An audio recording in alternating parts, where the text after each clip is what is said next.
Peace, love, harmony, and light. My brothers and sisters, how y'all feeling?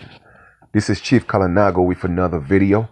Of course, these videos are for educational purposes, the uplifting or the upliftment of the masses, for the awakening of the masses.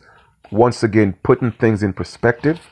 And I always tell people, let us not ignore the past, all right? Because the past, where we have been taught or we learn his story, is part of the past. And the only way to move forward, to put our story in perspective, we have to get a better understanding of his story. Okay? There has been too many lies, too much propaganda. All right? Misinformation, miseducation. All right? So my goal is to give you a more of a detailed, comprehensive video, all right, or information that could really tie things together. I'm going to be quite frank. I mean, yes, there are a lot of people giving information, but I've never seen or come across a video that put all this in perspective, that ties everything together. Yes, we may have one or two bits and pieces that are not complete. However, all right, I believe that this is one of the videos that you will find that information to be as thorough as possible. So grab your pen, grab your pad, take some notes.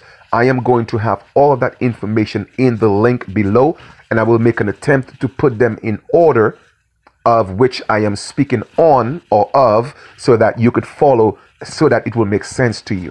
All right, do me a favor, pause the video right now.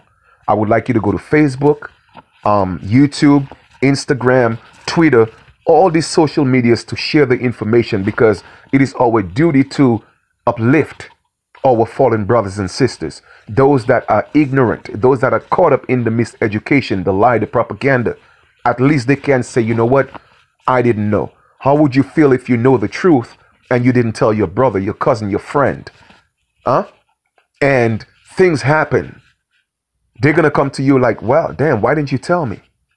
All right, so just so that you know you played your part, share the information. It is very, very, it is important. It is imperative that our people get this. All right, so the goal here is to go back and look at his story, and then look at our story, because our story got lost in his story. That's why they were able to lie to us. Okay? Give us the miseducation. Continue to spread the propaganda. I have done enough videos proving that we are the original people of this land. Other people have videos as well. All right?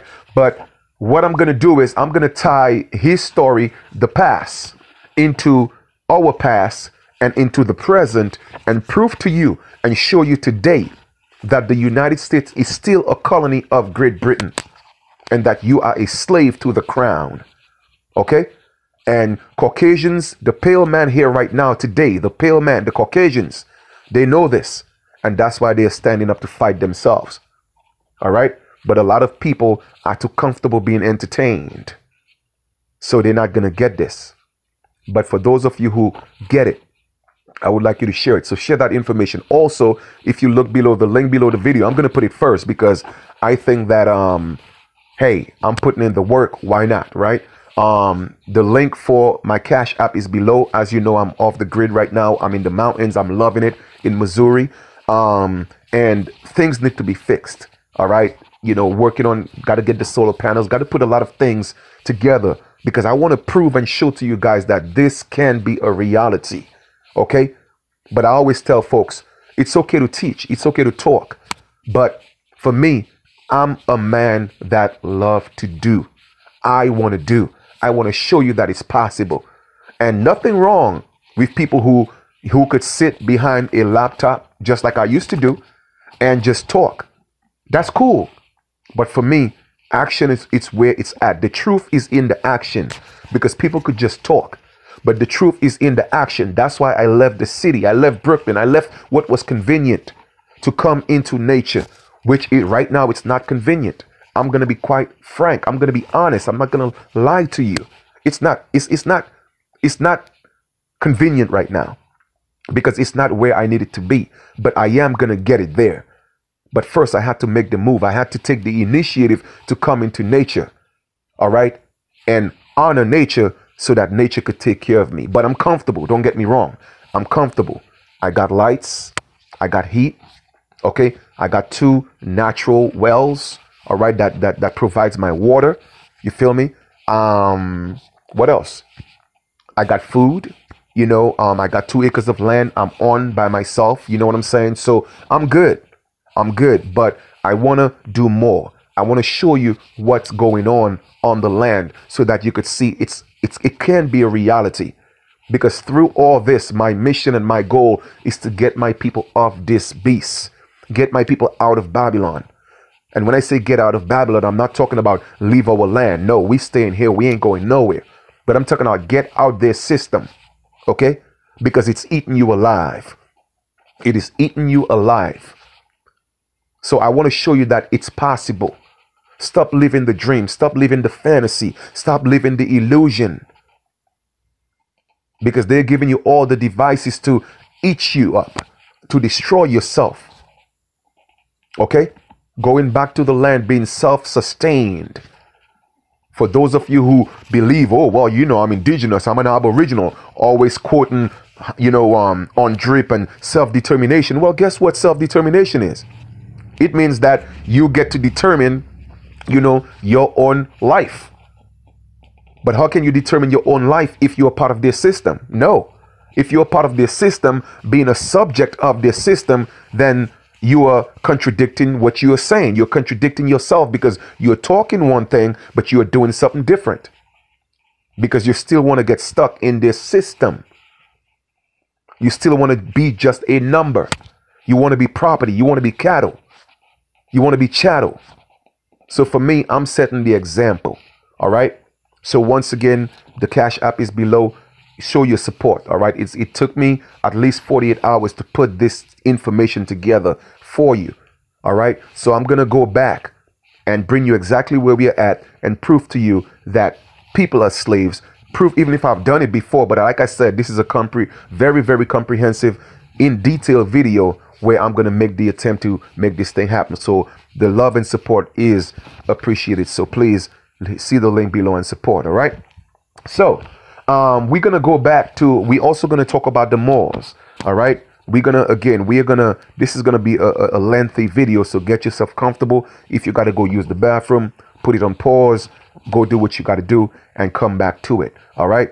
Now, I'm going to go back to the 1300s because, as you know, the Moors ruled Spain or Europe, all right, Europe from 711 for 800 years, and their reign ended in 1492. Ironically, that's when so-called Christopher Columbus and others made their discovery of the Americas. Is that a coincidence or was it just planned?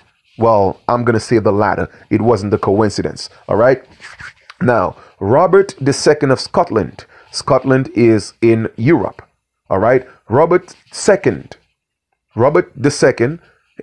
He was from the 2nd of March to 1316 through 19th of April 1390, reigned as King of Scots.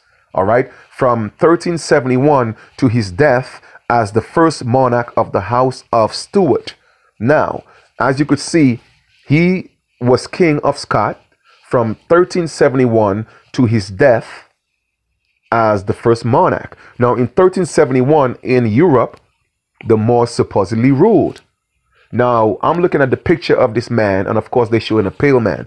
But if the narrative is true, that the Moors that are here are claiming that their ancestors were the ones who ruled Europe for 800 years, then it's safe to assume that those Moors were dark-skinned.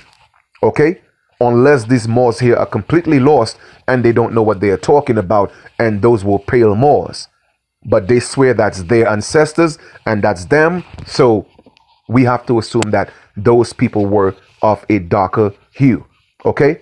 So he was the son of Walter Stewart, 6th High Steward of Scotland, and of Marjorie Bruce, daughter of the Scottish king Robert the Bruce by his first wife Isabella of Mar. Okay? Edward Bruce, younger brother of Robert the Bruce, was named heir to the throne, but he died without legitimate children on the 3rd of December 1318 in a battle near Dundalk in Ireland. Marjorie by this time had died in a riding accident. That Marjorie is the mother, okay? Probably in 1317. Parliament decreed her infant son, Robert Stuart, as her presumptive but lapsed on 5th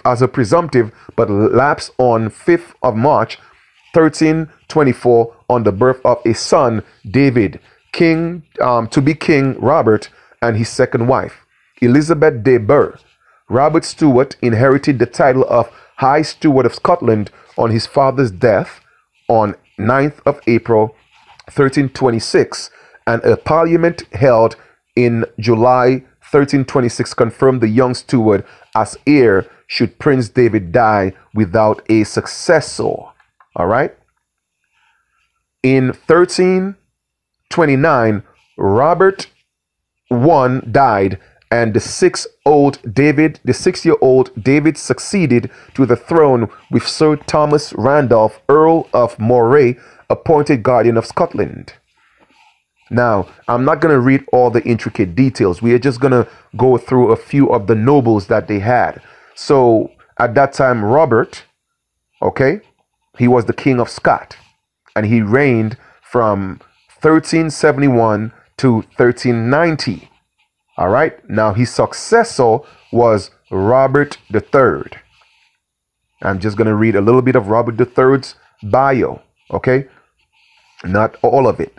Robert reigned from 1390 to 1406.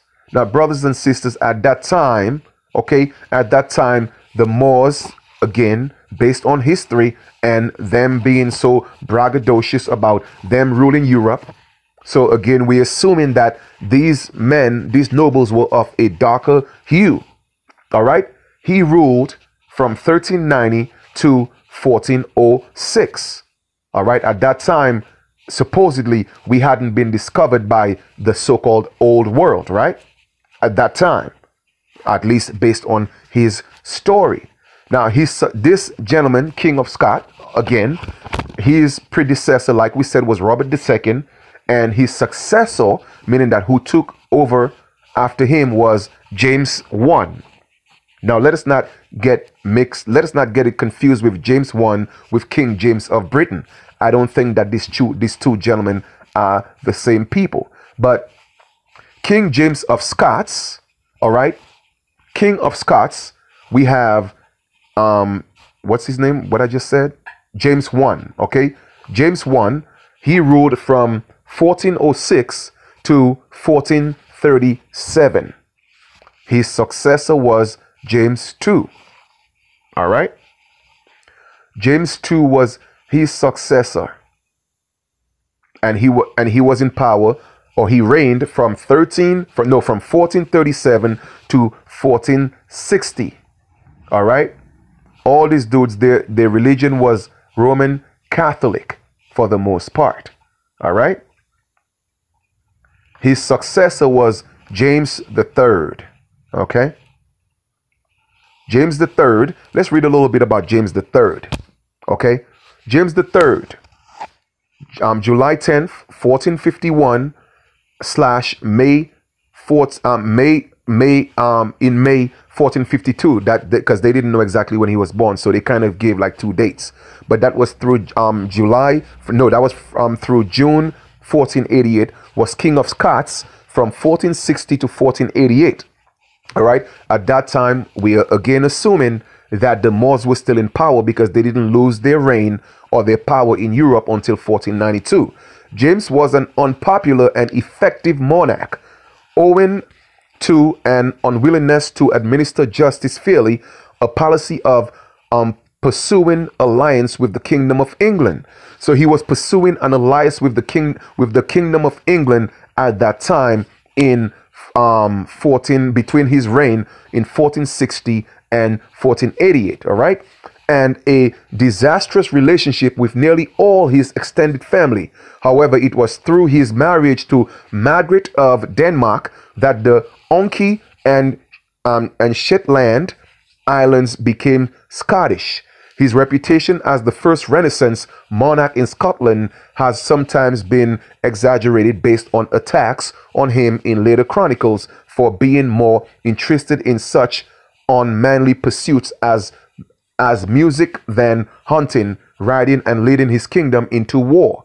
All right. So once again, we see that he was trying to establish a relationship with the kingdom of England. All right.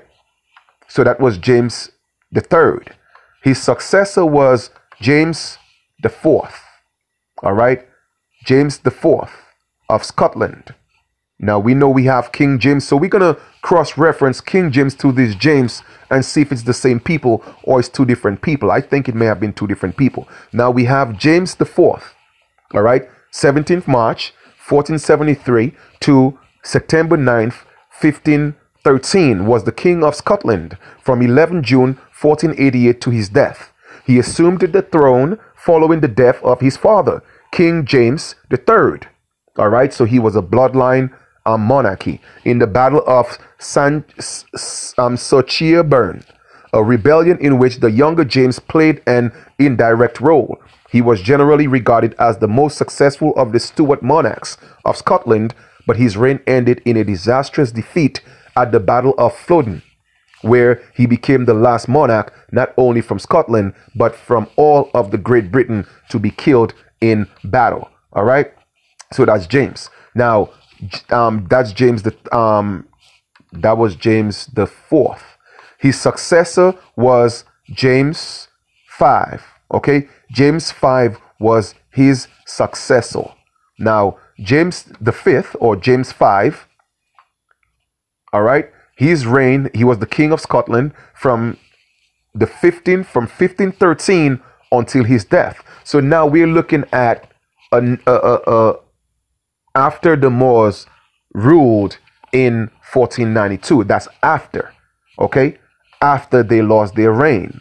So whether this man was a Caucasian or another dark-skinned man that took power or another monarch, I don't know. I'm just giving you dates, names, and times so we could see if we could piece all this together.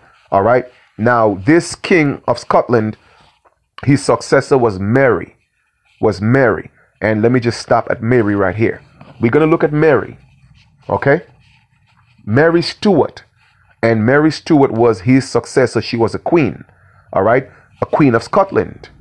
So let us read a little bit about Mary. For the Queen of England and Ireland during the part of Mary's reign, see Mary I of England. For other uses, see Mary Queen of Scots. So, ironically, there seems to be some type of relation between the Queen of England. This says for the Queen of England and Ireland during part of Mary's reign, see Mary I of England. For other uses, see Mary Queen of Scots. Now, that's very interesting. And that was in pardon me, in 1542, I think until her death 1587. Okay, so we have also known as Mary Stuart or Mary I of Scotland, reigned over Scotland from December 14th 1542 to the 24th of July 1567. Mary, the only surviving legitimate child of King James V, was 6 days old when her father died, and she acceded to the throne. She spent most of her childhood in France, while Scotland was ruled by regents. And in 1554, she married the Dauphin of France, Francis. He ascended the French throne as the King Francis II in 1559, and Mary briefly became Queen Consort of France until his death in December 1560. Widowed, Mary returned to Scotland, arriving in Leith on 19th of August 1561. 4 years later, she married her first cousin, Henry Stuart, Lord Darnley, and in June 1566, they had a son, James. All right, Now, once again, she married her cousin because that's what they did to keep their bloodline pure. All right. You see, Lord, that's where you get your lords from your Bible, just so you know. Okay. In February 1567, Darnley's residence was destroyed by an explosion, and he was found murdered in the garden. James Hepburn, 4th Earl of Bothwell, was generally believed to have orchestrated Darnley's death, but he was acquitted of the charge in April of 1567, and the following month he married Mary. Following an uprising against the couple, Mary was imprisoned in Loch Leven Castle. On the 24th of July, 1567, she forced to abdicate in favor of 1-year-old son. After an unsuccessful attempt to regain the throne, she fled southward, seeking the protection of her first cousin once removed, Queen Elizabeth I of England. Mary had once claimed Elizabeth's throne as her own. So you see, that's her cousin. So once again, my brothers and sisters, I'm showing you and pointing to you that these people were related. So put it that way. If these people were of a darker hue, then it is only wise and it's only safe to assume that the people who were ruling England at that time were of a darker hue, called the Blackamoors. And those on the other side of Europe were called Moors. All right. Once again, we are just piecing those two together. I'm showing you the correlation. I'm showing you the coherence. I'm showing you, okay, how that those people are connected. All right. So I'm going to read that again. After an unsuccessful attempt to regain the throne, she fled southward, seeking the protection of her first cousin once removed, Queen Elizabeth I of England. All right. So if Queen Elizabeth I of England, once again, we are assuming that those people are of a darker hue. All right. So this is what we had from Mary, and her successor was James VI. All right. James VI. And all this time, supposedly, these people had already made contact with us in the Americas because they came in 1492. I'm going somewhere with all of this. We're just putting the pieces together. Okay. Now, let me read a little bit on James 6. James 6 and 1.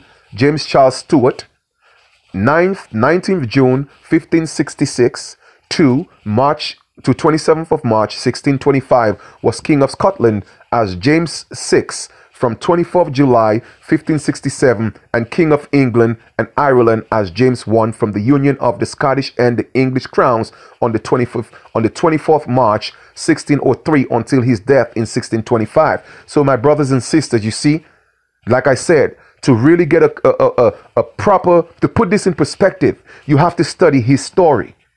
You have to study his story. Now you see this, that King James, that James of Scotland, okay, he ruled, was King of Scotland as James VI from the 24th of July 1567, and King of England and Ireland as James I. So James VI is the same individual as James I. It's just two different monarchs that he ruled. So he was James VI of Scotland, all right? And then he became King James of England and Ireland, James I, from the union of the Scottish and the British and the English crowns. So in other words, they became a union. They became a union on March 24th of 1603 until his death in 1625. The Kingdom of Scotland and England were individual sovereign states with their own parliaments, judiciaries, and laws. Through both were ruled by James in personal union. James was the son of Mary, Queen of Scots, and great-grandmother of Henry VII, King of England and of Ireland. You hear that? And great-grandson, the great-great-grandson of. So you see, it was families. It was families. They may have, it may have sound like they are complete different monarchs or nobles. No, the nobles intermarried. They intermarried. So we're going to stop here. Okay. We're going to stop here. And now we're going to slide over to King. Where we going to go over? We're going to go over to, give me a second here, guys. We're going to go over to, I know I had this here. We have Richard and we have, okay, let me see. Okay. So now we're going to go over, let us look at the timeline of monarchs. All right. And I went back as far as the 1400s. All right. But I'm going to go to his predecessor, which was, I think, a century before him. Now, brothers and sisters, this may seem a little bit confusing right now, but listen to the video over and over again, please, and take your notes. And I'm showing you the correlation, all right, the connection, the relationship between those people on that side of Europe and Great Britain. They were all family. They intermarried into each other, okay? Maybe they did that for political reasons, to be more of a bigger power. Because remember, they were going around the world, through all the indigenous lands to control and take power. So they had to come together as different monarchs, intermarried, all right, so that they could be a bigger power. And I'm proving that to you, as we could see that James, all right, is the same. James 6 is the same man. He was James 6 as the King of Scotland. But when they became a union, with Britain, he became James 1. All right. I hope that makes sense. Give me a second here. All right. Beautiful. We putting in this work. Believe that. Facts over feelings. All right. Now, we're going to go all the way back to his predecessor. Let us go to, all right.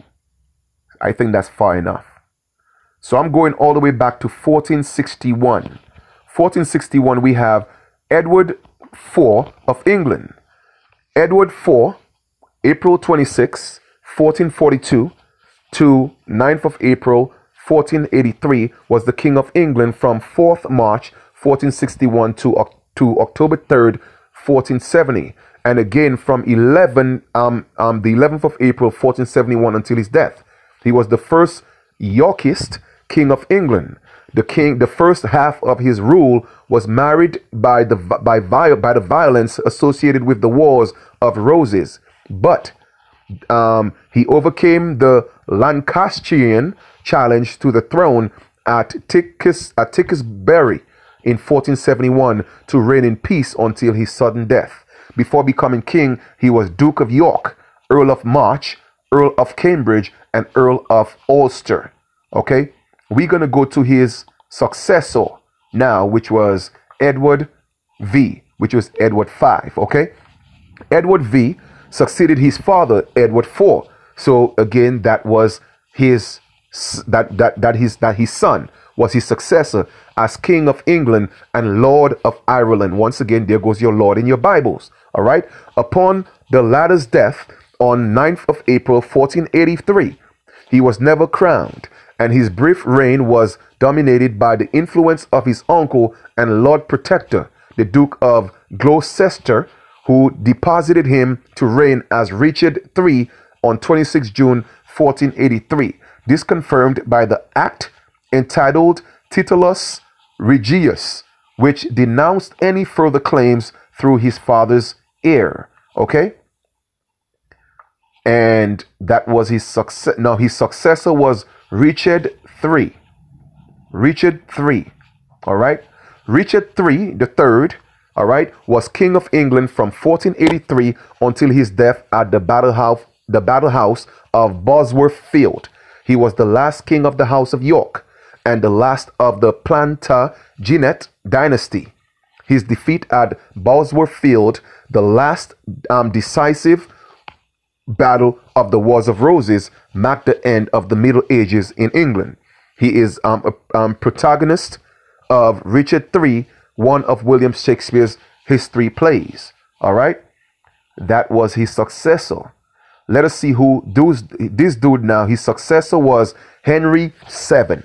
Okay, Henry VII. All right.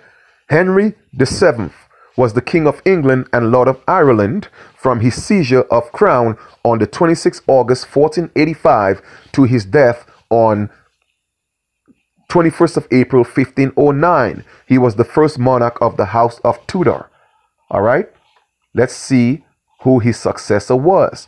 His successor was Henry VIII. All right. Henry VIII was King of England 1509 until his death. Henry was the second Tudor monarch, succeeding his father Henry VII. All right. Let us step up here now. His successor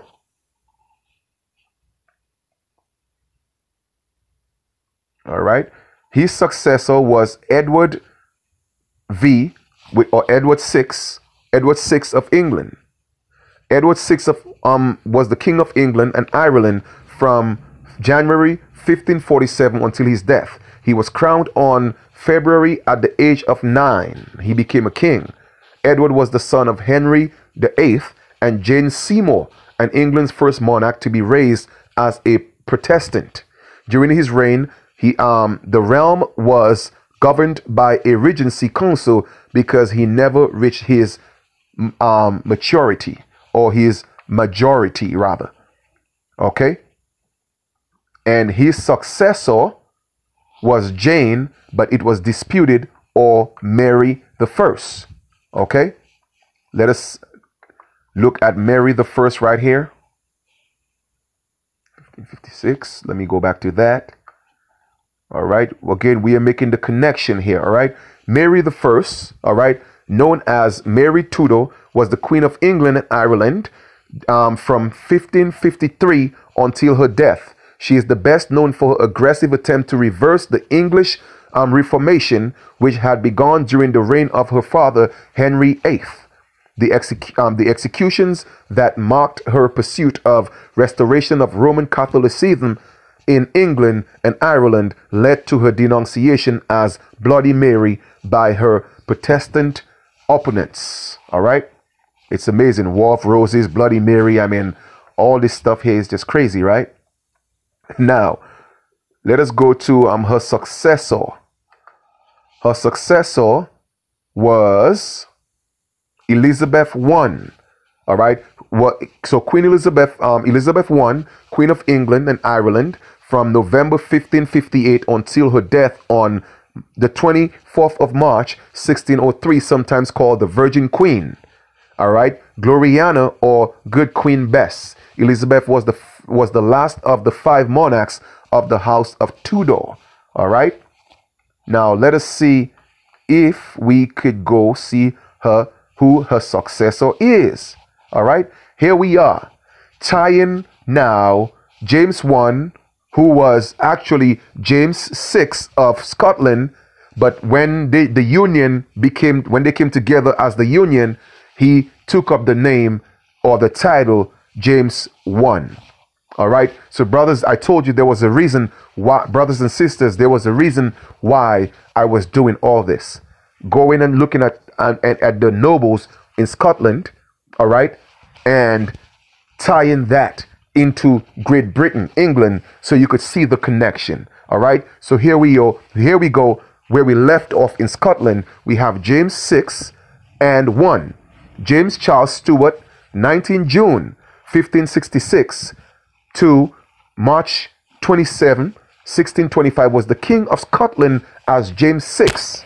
From 24 July 1567, and King of England and Ireland as James I from the union of the Scotland and England crown on the 24th of March 1603 until his death in 1625.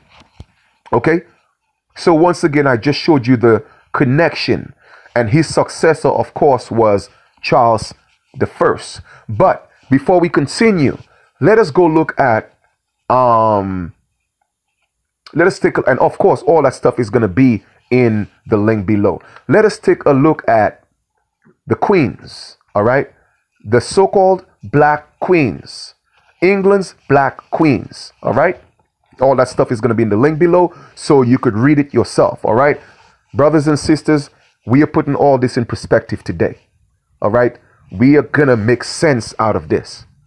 When you consider historical queens of England, you probably picture sumptuous dresses, ropes of jewels, tumbling fair or chestnut curls, and peaches and cream complexions. Would it surprise you to know that two queens of England are now considered by some historians and genealogists to have had black or Moorish ancestry? All right, this is very interesting. Interestingly, the two ladies' wealths, separated by centuries, had much in common. Both were especially beloved in their lifetimes and are still remembered particularly fondly today.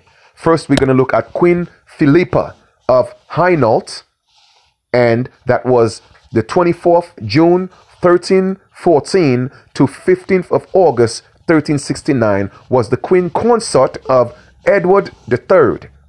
She was the daughter of Count of Hainault in the Low Countries, now in Belgium, an area that had once been ruled by Moorish tribes. Okay, by Moorish tribes. So again, they are confirming that the Moors did rule Europe at that time, Moorish tribes. Okay, it would appear that perhaps in Philippa there was a genetic throwback to the darker coloring of erstwhile rulers.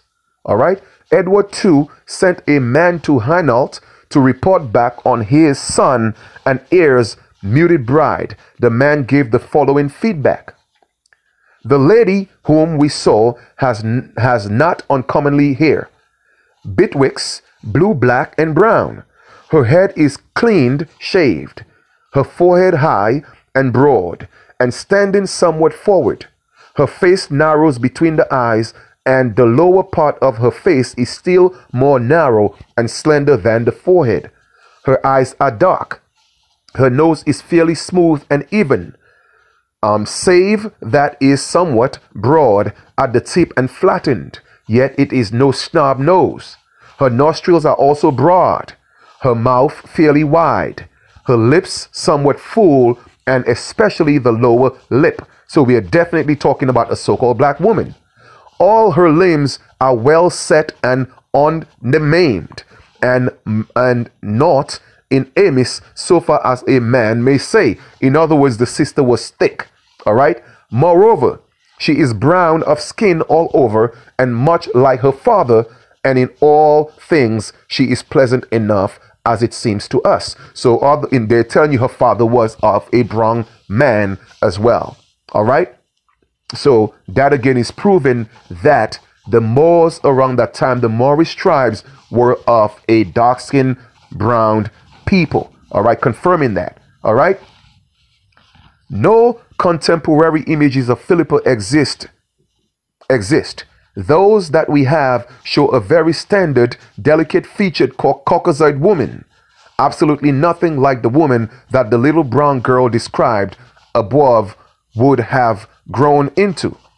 Philippa was an avid patron of the arts, a capable regent when her husband was away worrying, and a profile mother.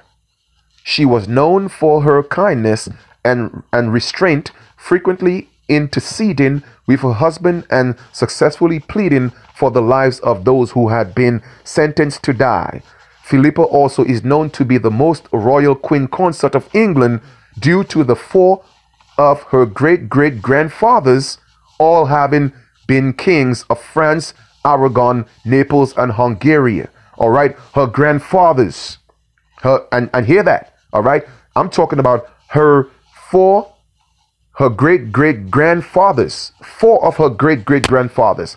So if they were so-called black, we are talking about go past the 1300s, the 1200s, the 1100s, the 1000s. Okay, that's what we are talking about here.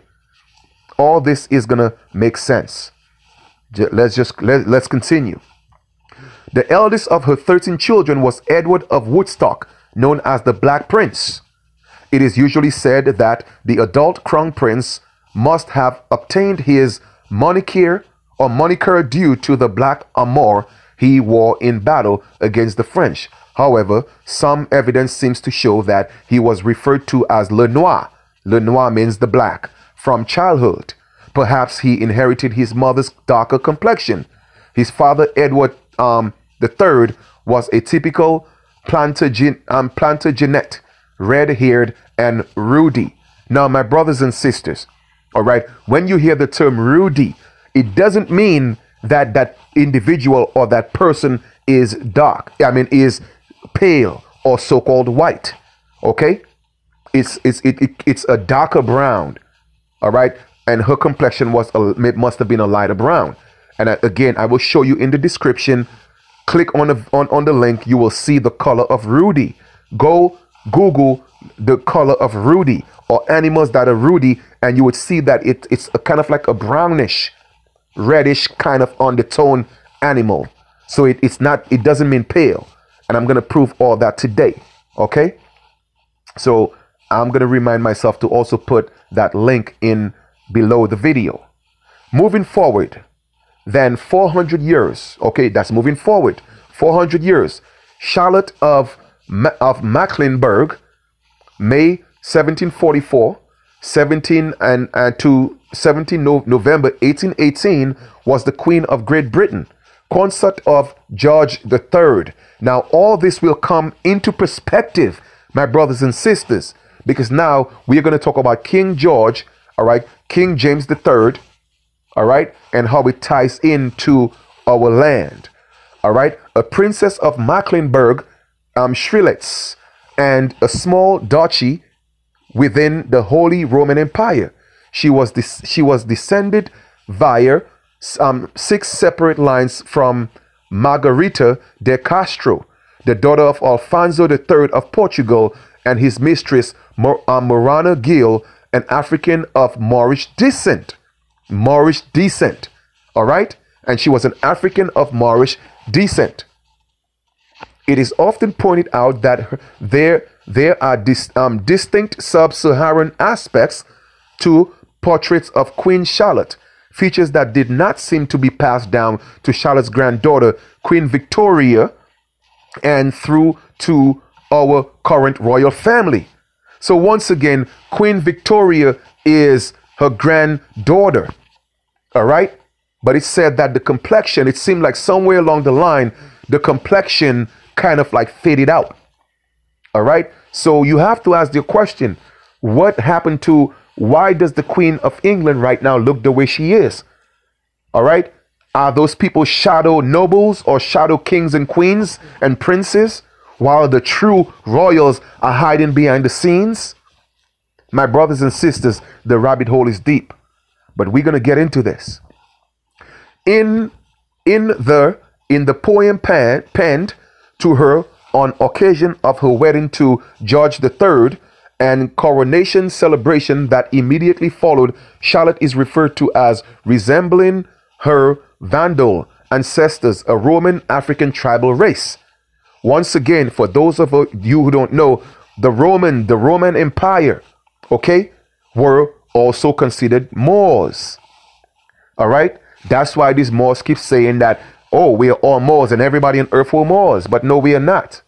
All right, Moors are Africans. Okay, just so y'all know. Anytime you hear Moors, it's always related to Africans. So here again, Charlotte is referred to as resembling her Vandal ancestors, a Roman African tribal race. Okay, descended from the warlike Vandal race, she still preserves that title in her face. Thus, though shone their triumphs o'er Nominia plain and Alusian fields, their name retain. They both subdued the southern world with arms. She conquers still with her triumphant charms. O born for rule, to whom victorious brow the greatest monarch of North must bow. Okay, so they were ruling the southern hemisphere of the world. Okay, and they're saying that the people of the north were supposed to bow to them. All right, so now you had northern Africa and Southern Africa going at war. All right. Now, people in the Georgian court made note of the queen's wide nose. You hear that? Definitely, they're talking about a so-called black woman. Her personal physician, Baron Stockmar, said in his autobiography that the queen had a true mulatto mixed race face. Like with Philippa, she wasn't considered a beauty by standards of the time. When King George sent out Scots to engage his bride, none of them thought her attractive, but they did agree she was healthy, amiable, and gay. Gay at that time means happy, all right, not what it means today. Even Charles Dickens was rather mean about her. The very first page of A Tale of Two Cities dismisses her thus. There was a king with a large jaw and a queen with a plain face on the throne of England. Okay? There have also always been rumors that the reason for Charlotte's unusual complexion was that she was not the legitimate daughter of the Duke of Mecklenburg-Strelitz, but rather the result of her mother's affair with an man brought from Ethiopia to be a slave, who had risen high in the Russian army, one Abram Petrovich Ganabal, if you care to look him up. Like Queen Philippa before her, Queen Charlotte was a lover of arts and literature and tried to advance the rights of women. When her husband was struck down with his periodic fits of madness, she capably ruled Britain in his name. With 15 children, 13 of whom survived to adulthood. Like Philippa, she was seen as a matronly and nurturing, the mother of the kingdom. Both Philippa and Charlotte were removed from any potential African or Moorish ancestry by several generations. However, the tendency that European royalty had to intermarry probably preserved dominant traits and made the gene pool unusually small. All right? It isn't too hard to imagine that the more interesting characteristics of the more exotic contributors to the gene pool might come to fall in a few of European hoi pollio, including in two women destined to become queen consorts in England and mothers to subsequent royal generations, perpetuating the Moorish genes. Perhaps Will and Katie's baby will come out brown of skin all over. So my brothers and sisters, there is no coincidence, all right, why that so-called prince is marrying a so-called dark-skinned woman. That has always been the case. There is a reason, because they have to intermarry into the bloodline for them to be royals, because the true royals are the dark-skinned people of the planet. Okay? Of course, it was certain bloodlines and certain families. All right? So they had to intermarry, and that's how the lightning of the throne became. So those people you see right there now, they are washed out noble people. Okay, they're not the original ones. All right. So again, I'm showing you all the connection and how this thing came into play. All right. I'm going to put all that stuff in the description so that you could look at it, study it. All right. And make sense out of it yourself. You may be able to pull something out of it that I may have missed. But at the same time, this is the information, okay? Below it says, very, very interesting. There is also a fort in Nassau, Bahamas, named after Queen Charlotte. Until this day, I had no clue she was so-called black. But it stands to reason, another reason, King George wanted the Bahamas for his beautiful black queen. King George wanted the Bahamas for his beautiful black queen. Okay?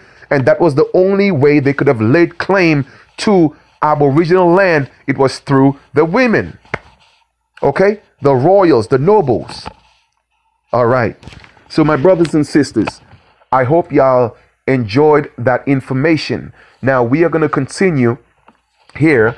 We are, now that we did we looked at the England, we looked at Scotland, and we put two and two together, and we realized that James 6 is the same as James the First of England because of the joining and the connection. Okay, now we're going to look at Henry I of Castile. All right, Castile is also in Europe. All right, he was the son of Alfonso VIII of Castile and Eleanor of England, Queen of Castile, daughter of Henry II of England and Eleanor of Aquitaine. All right, and we're looking about here the 1300s, 1312 to 1325. His successor. Let us go look at the successor, because once again we are putting all those things in perspective. Okay, so bear with me here. Like I said, this is going to be a little lengthy, but it's important. All right, now here we have Berengaria of Castile, nicknamed the Great, Castilian La Grande, 1179 or 1880 to November 1246, was Queen Regnant of Castile. All right, in 1217, and Queen of Consort of Leon from 1197 to 1204.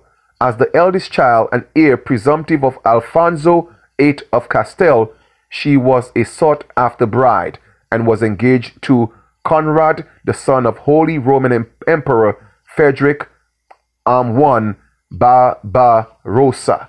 Okay, let us see who was her successor. All right, her successor, Ferdinand III. All right, Ferdinand III, called Saint Santo, was king of Castile from 1217 and king of Leon from 1230, as well as king of Galicia from 1231. He was the son of Alfonso the Ninth of Leon and Barengula of Castile. Though his second marriage, he was also count of Omeil. Ferdinand III was one of the most successful kings of Castile, securing not only the permanent union of crowns of Castile and Leon, but also masterminding the most expansive campaign of Reconquista yet. All right, let us look at his successor. Okay, Alfonso X. That was his successor.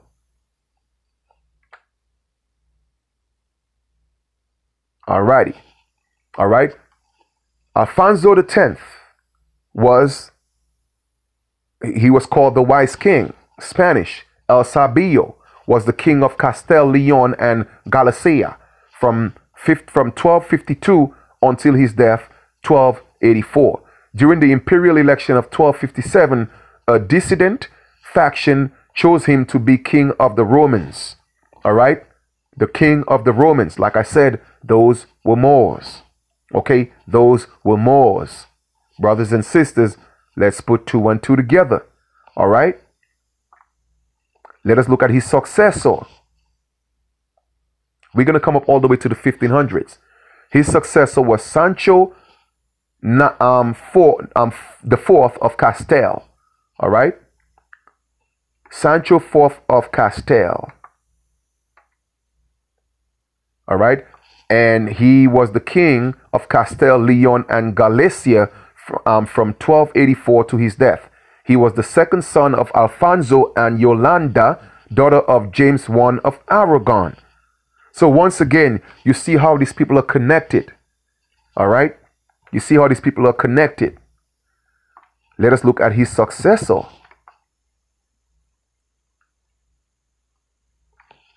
His successor was Ferdinand IV of Castile. All right.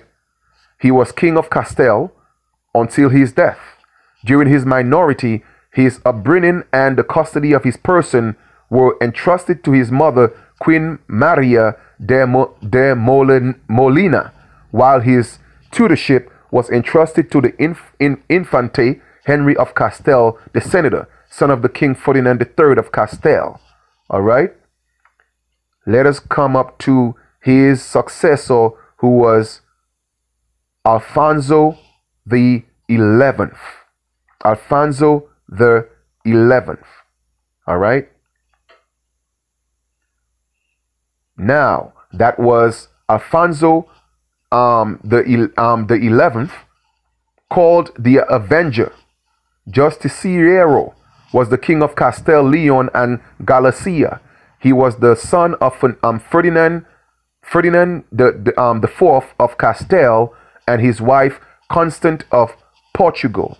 Upon his father's death in 1312, several disputes ensued over who would hold regency, which were resolved in 1313. All right, brothers and sisters, once Alfonso was declared adult in 1325, he began a reign that would serve to strengthen royal power. His achievements include solving the problems of the Gibraltar Strait and the conquest of Algeciras. Okay? And of course, his successor was Peter. Okay? Peter, Spanish Pedro, called the Cruel or El Cruel or the Just, El Justo, was the king of Castile and Leon from 1350 to 1369. Peter was the last ruler of the main branch of the house of Ivrea. Okay? Let us see who his successor was. His successor was Henry II of Castile. Was the first king of Castile and Leon from the house of Trastamara. He became king in 1369 by defeating his half-brother, Peter the Cruel. After numerous rebellions and battles as king, he involved in Ferdinand Wars and the 100-Year War. So once again, like I told you before, those were families, okay? The same people fighting each other for power. I'm bringing all this into circle 360, all right? His successor was John I of Castile. All right.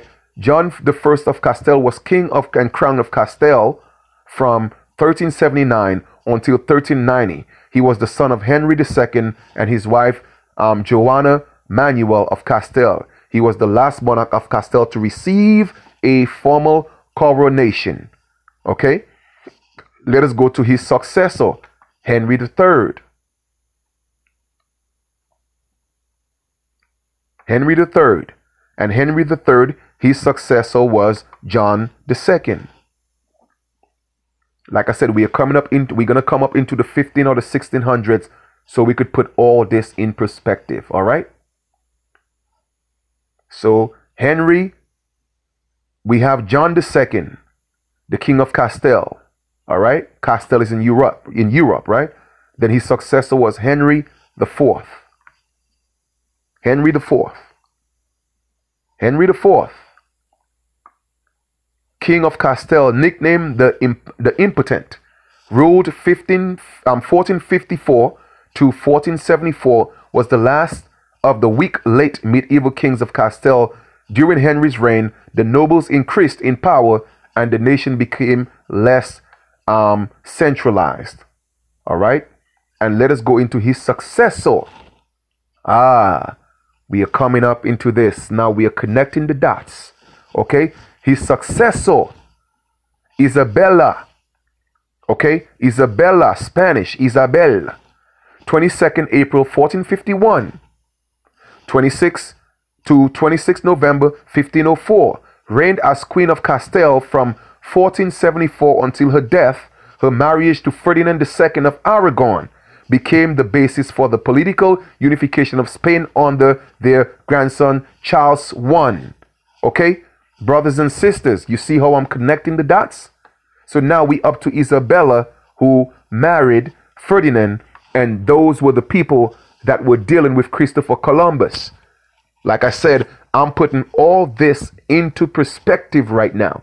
So now we could stop right here, because she and Ferdinand fought the Moors, and then they took over Europe in 1492. In 1492. All right. Now, whether they were dark skinned or not, that's irrelevant. Okay, that's irrelevant, because it seems like they were all dark skinned fighting against each other. No wonder why. And again, you know what? I'm not here to beat up on Moors. I'm just saying. All right. I'm just showing you the history and make the connection between all of what's going on. All right. So now that we have done that, let us get into let me see, do a list. Let us go and do a little more studying on the Moors, because like I said, we are putting all this into perspective. Let us let it make sense today. All right. Now, this information, of course, is from Lincoln, www.lincoln.com, /Africans from the Nile Valley, first civilized Europeans, Norman McCreary. All right, all that stuff is going to be in the link below. All right, it says black/Moors. Okay, the Greeks were the first civilized Europeans who were primarily civilized by the black Africans of the Nile Valley. The Greeks passed on this acquired culture to the Romans, who ultimately lost it, thus initiating the Dark Ages that lasted for 500 years. Civilization was again restored in Europe when another group of black Africans, you hear that? Another group of black Africans. It didn't say a black group, another group. So in other words, the previous group was so-called black. Once again, I'm showing you that the Romans, earlier Romans, were so-called black. Let us put this in perspective. The Moors brought the Dark Ages to an end. In trying to hide the truth, white historians promote the lie that it was the Europeans who gave civilization to Africa, when in fact this is a total reversal of the truth. In school, you might have been brainwashed into thinking that Western or white civilization was founded on Greek civilization, which seemed to be just suddenly appear out of nowhere. What they were trying to conceal or deny was the fact that Greek civilization was a descendant, a child of more advanced black African civilization, which had preceded it by thousands of years. In fact, Greek legend tells of Egyptian and Phoenician conquerors who had been ruling Greece until the 14th or the 15th century BC. Muhammad, the Arab prophet, began to preach the word of Islam at the start of the 7th century. The Arabs, obsessed with religious zeal, sought to spread Islam and conquer the world. And by 708, the Arabs had overrun North Africa. Consequently, the Moors in large numbers accepted Arabic as the national language and converted to Islam, the religion of their conquerors. All right. So that's why you have all these Moors today talking about Islam, but they're not telling you it's a religion. They're trying to tell you what it means. I, self, master, whatever. All right. You guys are conquered, and you have the religion of your conqueror. All right. Descendant of Moor, in the year 711, a black Moorish army from Morocco arrived in Spain under the command General Tariq Ibn Zayed al-Jibral, with 7,000 troops consisting of 300 Arabs and 6,700 native Sudanese, an Arabic word for black people. They crossed from Africa to the Iberian Peninsula, landing near to Steep Rock, which from the day until now has borne his name, Tariq or Tariq Mountain, or the Rock of Gibraltar, in honor of Tariq's accomplishments. I wonder if that's where Tariq Bey got his name, in honor of that Moor. Like I said, we're going to put some things in perspective today. In Arabic, this is Jabal of al-Tariq, but the English, in their typical disdain for other people's language, pronounce it Gibraltar. Tariq, being a devout Muslim and consumed by the desire to spread the religions of Muhammad to the European continent, ordered that all the boats be burnt when his fleet arrived in Spain, because he had decided that if he could not glorify God by seizing Spain for Islam, then he and his army would never return home but perish in battle. In August 711, Tariq won a vital victory over the opposing European army by defeating Roderick, the Gothic king of Spain, after rousing his troops on the eve of the battle with the following words: "My brethren, the enemy is before you, the sea is behind. Whither would ye fly? Follow your general. I am resolved either to lose my life or trample on the portrait king of Romans." Within a very short time, the Muslim forces had conquered the entire Iberian Peninsula. After the invasion of 711, other waves of Moors, even blacker in color, arrived. The occupation of Portugal during this period accounted for the fact that even noble families had abhorred the blood of the Moor. Racial mixing in Portugal, Spain, and elsewhere throughout Europe, which was under the influence of the Moors, you hear that, took place as a large scale from that point onward. You hear that? Under the influence of the Moors, the race mixing in Portugal. In other words, these Moors loved sleeping with these Caucasian women. All right? Let's put this in perspective. The Moors were responsible for darkening the whites of these areas. All right? Portugal in particular, which became the first model of a Negroid republic in Europe. So the Moors darkened those areas by sleeping with those pale people. That's why they call Caucasians and pale people their brothers. That's why they call them Moors, because they are all one family. So like when I tell y'all got to be careful when y'all call yourself Moors. All right? And stop doing this paperwork saying that you're Moors. All right? Y'all playing on some very dangerous grounds. But you know what? Chief Kalinago is going to, speak the truth. All right? That is why historians claim that Portugal is a reality, a Negroid land. And Napoleon pointed out that that Africa begins at Pyrenees. Eventually, the miscegenation, intermarriage of blacks and whites, led to the disappearance of blacks or Negroid skin color in Europe. For 700 years, 700 to 1492 AD, during the Middle Ages, the black African Moors had dominated and ruled Spain, some southern France, and much of Scotland, southwest Europe, providing Europe with its finest civilization ever, recognizing earlier that Europe had again sunk to a level of almost complete barbarism, having lost all of civilization principles that were passed on by the ancient Greeks and Romans. Initially, Spain was the only country in Western Europe that had any semblance of civilization, but this later began to spread to Italy, Portugal, and also into Northern Europe. Once again, I'm showing y'all the proof from 700 years, 711 to 1492. When did Christopher Columbus came to the Americas? That's right, 1492. When did the Moors lose their reign? In 1492. So let us read that again. For 700 years, 711 to 1492 AD, during the Middle Ages, the black African Moors. Okay, yes, African. They are African. We never called ourselves Moors. Okay? Moors was always synonymous with Africa and Europe, not with the Americas. Don't let them fool you. All right? Had dominated and ruled Spain. No, so all those dates I show you and all those kings, all right?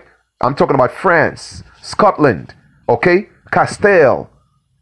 I showed you all those kings and queens. I showed you them. Guess what?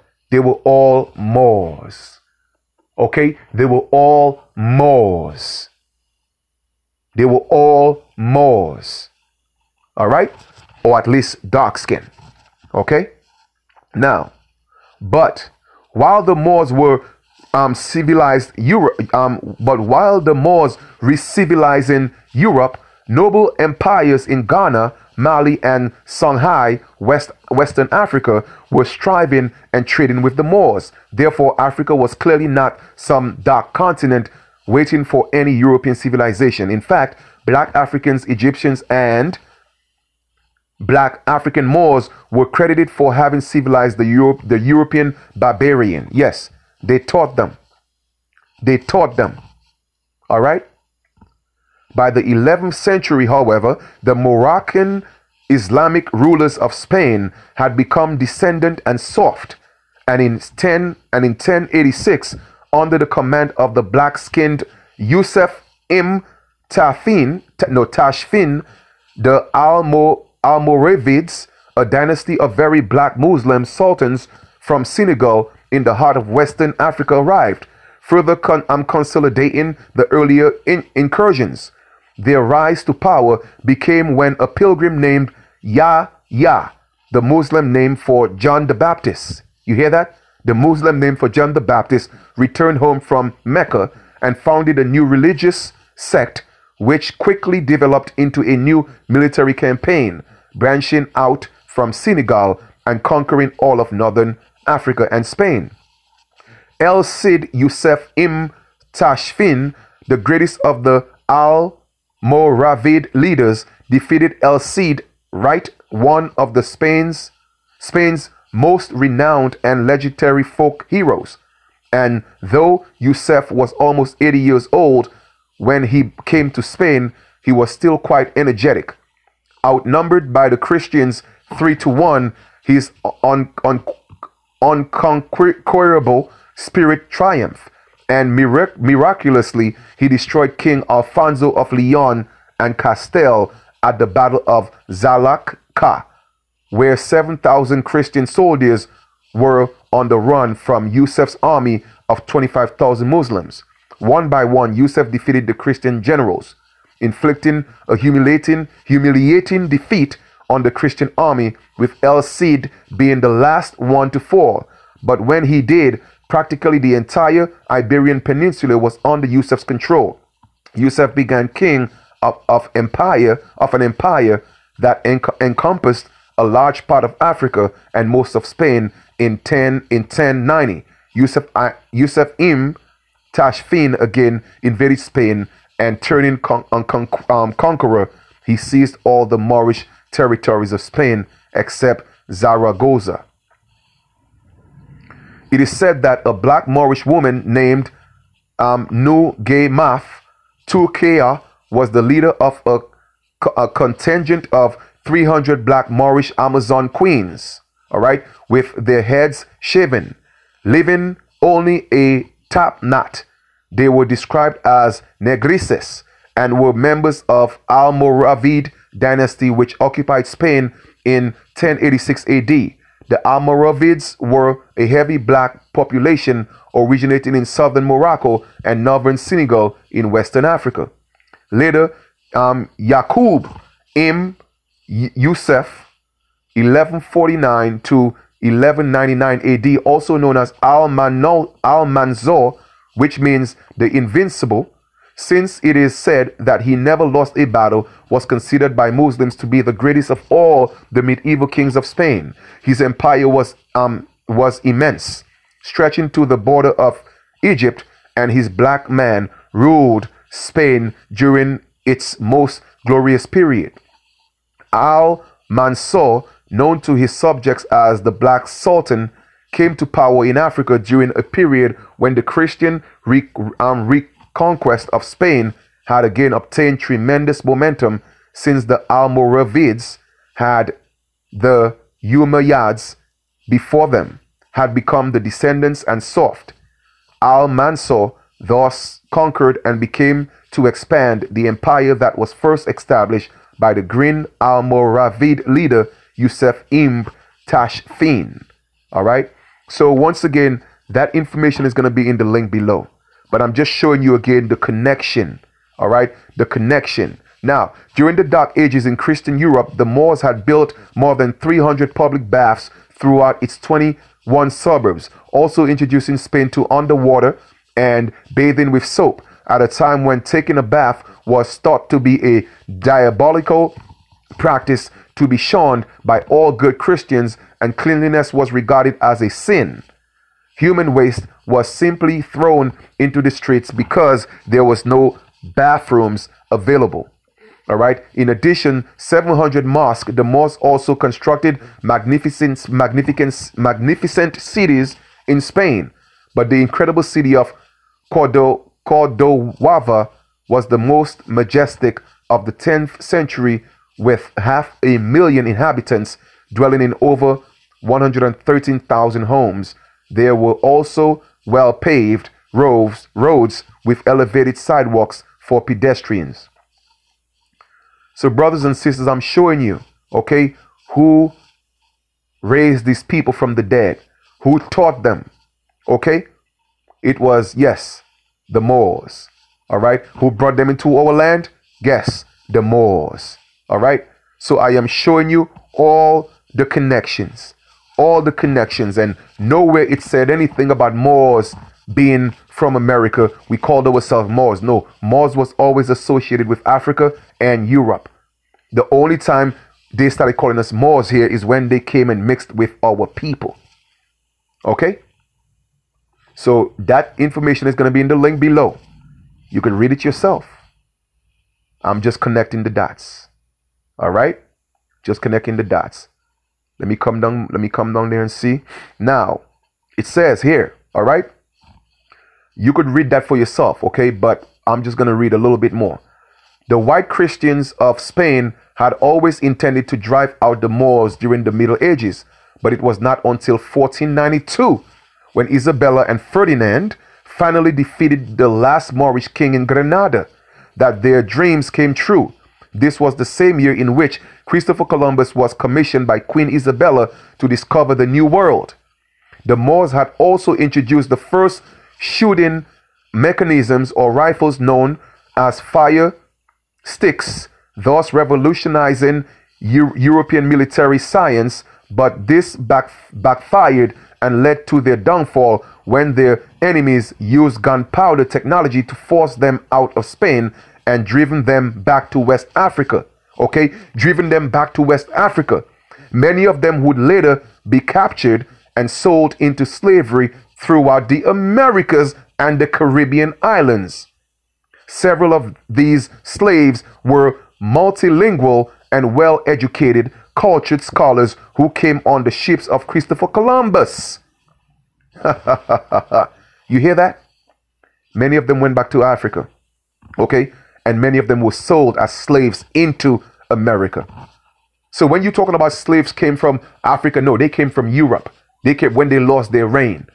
They taught these Caucasians science, how to fight, technology, and they used that, and they used that to beat them, and they captured them and sold them as slaves in the Americas and the Caribbean. Okay? The day the last Moors and Jews were expelled from Spain was counted as a great day in Spanish history, since Spain, largely because of the strength of its navy, had achieved the status of a world power. But in less than a century, the Spanish Armada was defeated by England and the nation went into a great decline. So once again, my brothers and sisters, Chief Kalinago is connecting the dots, all right, and showing you and bringing you the truth, all right, bringing you it's facts over feelings.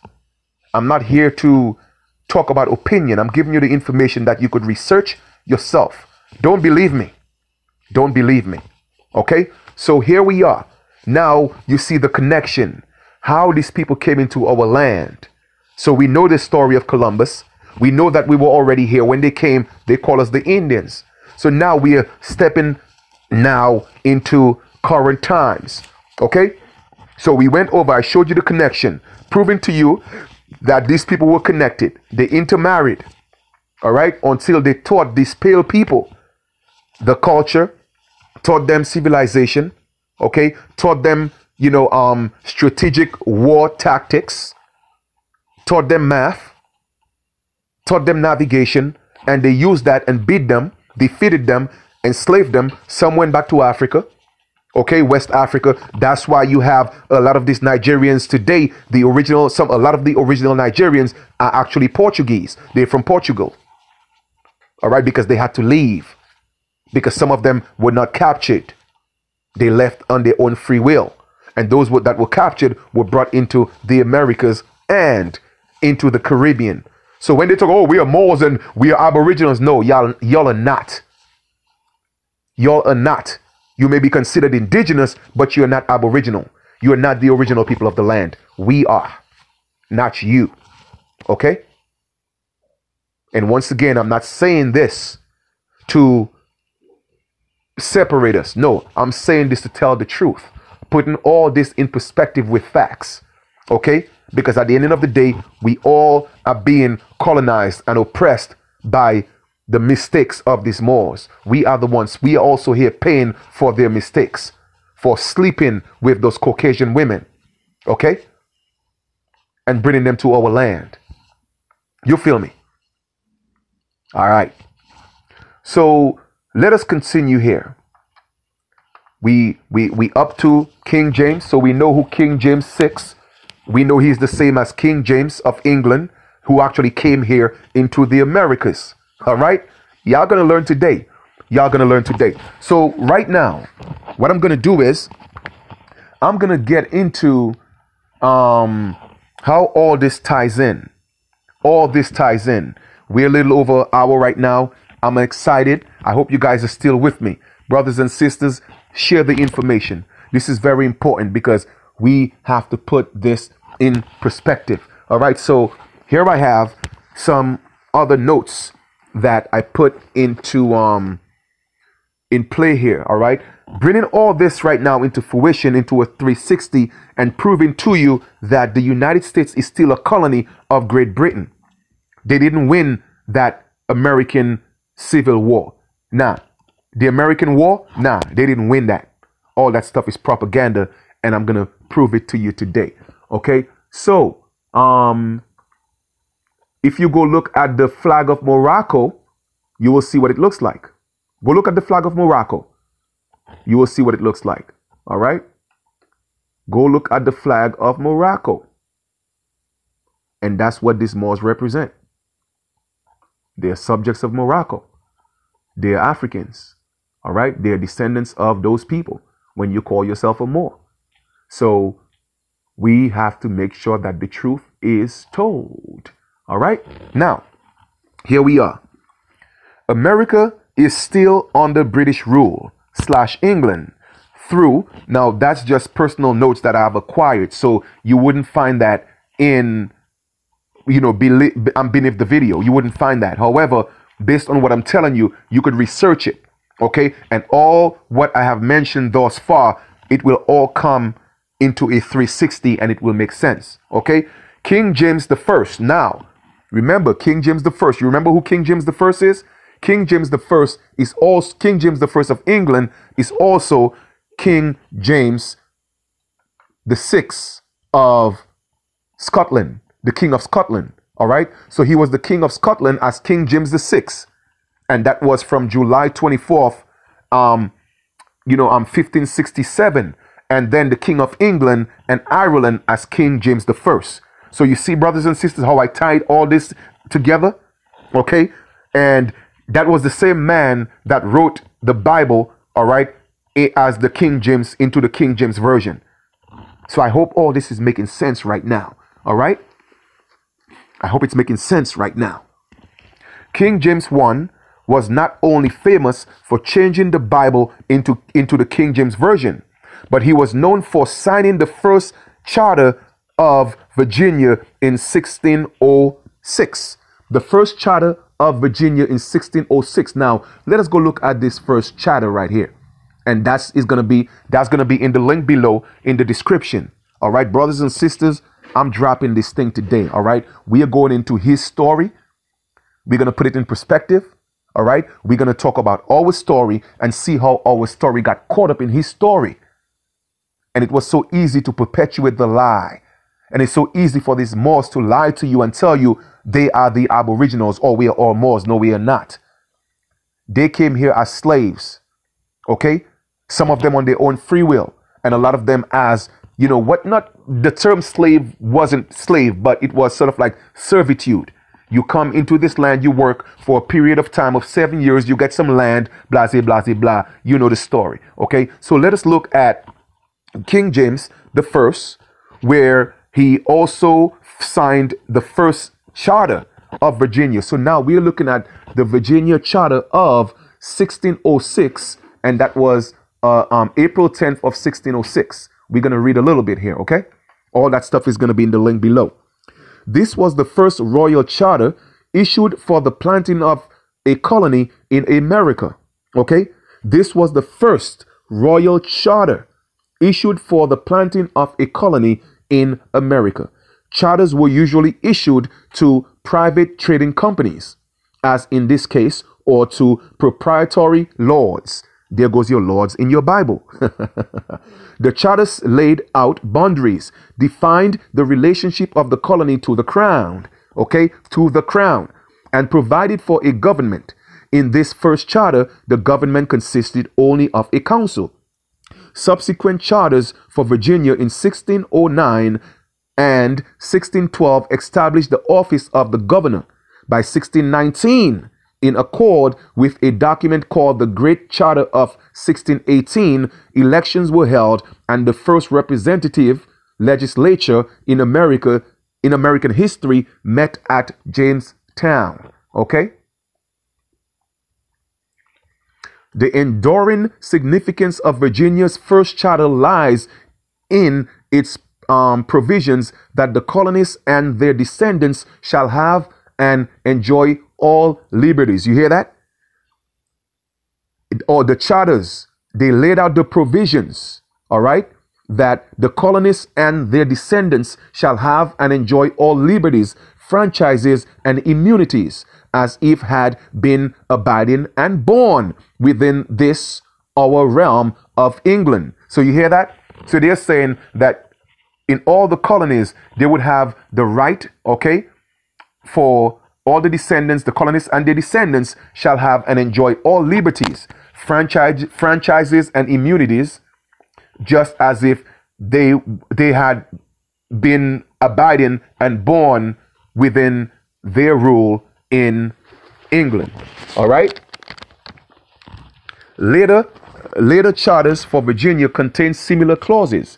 Their meaning was doubtless restricted at the time to legal rights of land, tenure, and inheritance, trial by jury, and later else by the vague language repeated in numerous other charters for colonies from New England to the South, allowed American colonists to believe that they were entitled to all the rights of Englishmen. Their constitutional system and common law charters could be revoked, and some were, but the American experience eventually led to written constitutions of fundamental law that contained Bill of Rights. Okay? So once again, I just showed you that first charter that was signed by King James, that same King James who was also the King of Scotland, all right, as King James VI. When they joined the union with Britain, he became King James I. All right, man, y'all don't know how deep this is, but the rabbit hole is deep. But don't worry about it. You know, Chief Kalinago is going to put it in perspective. Okay, now the charter granted American British forefathers a license to settle and colonize America, as you just heard. I read that in the charter. Okay.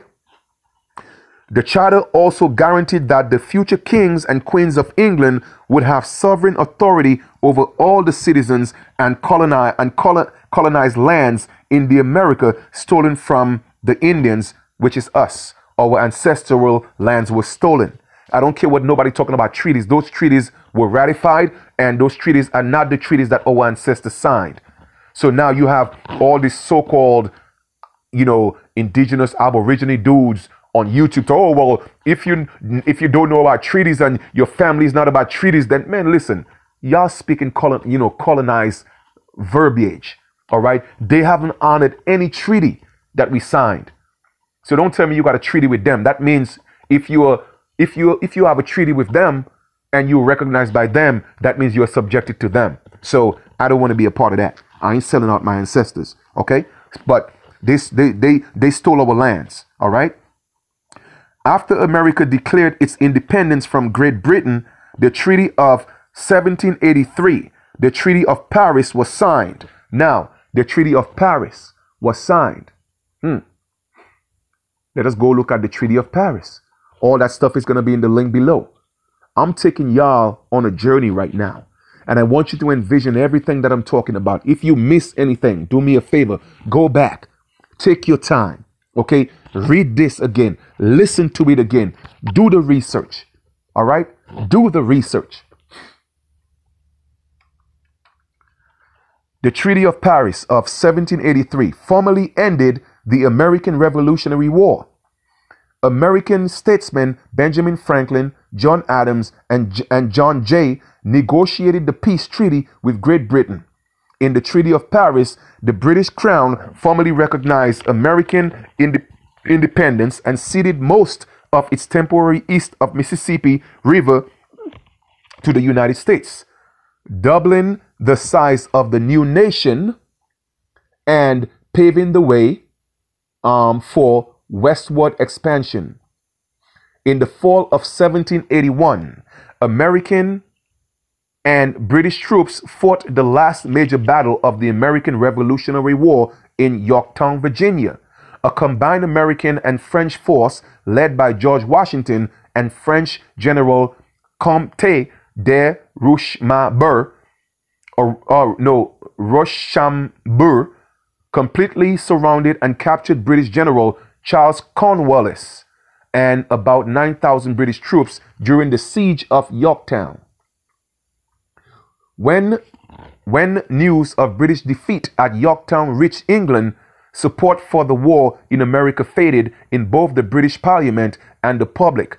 England agreed to become peace negotiations with the Americans to end the Revolutionary War. Now, when they're talking about Americans, now they ain't talking about us.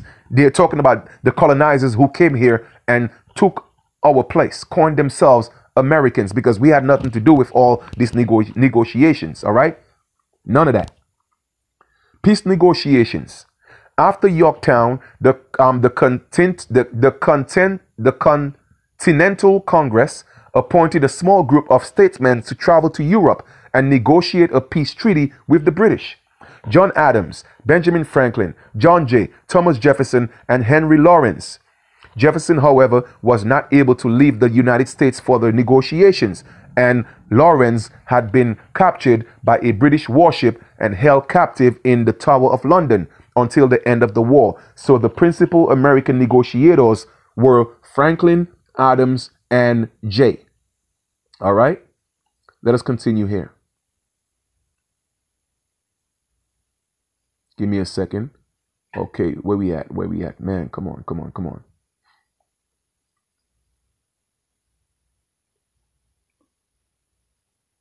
All right. Internet is a little slow, guys. All right.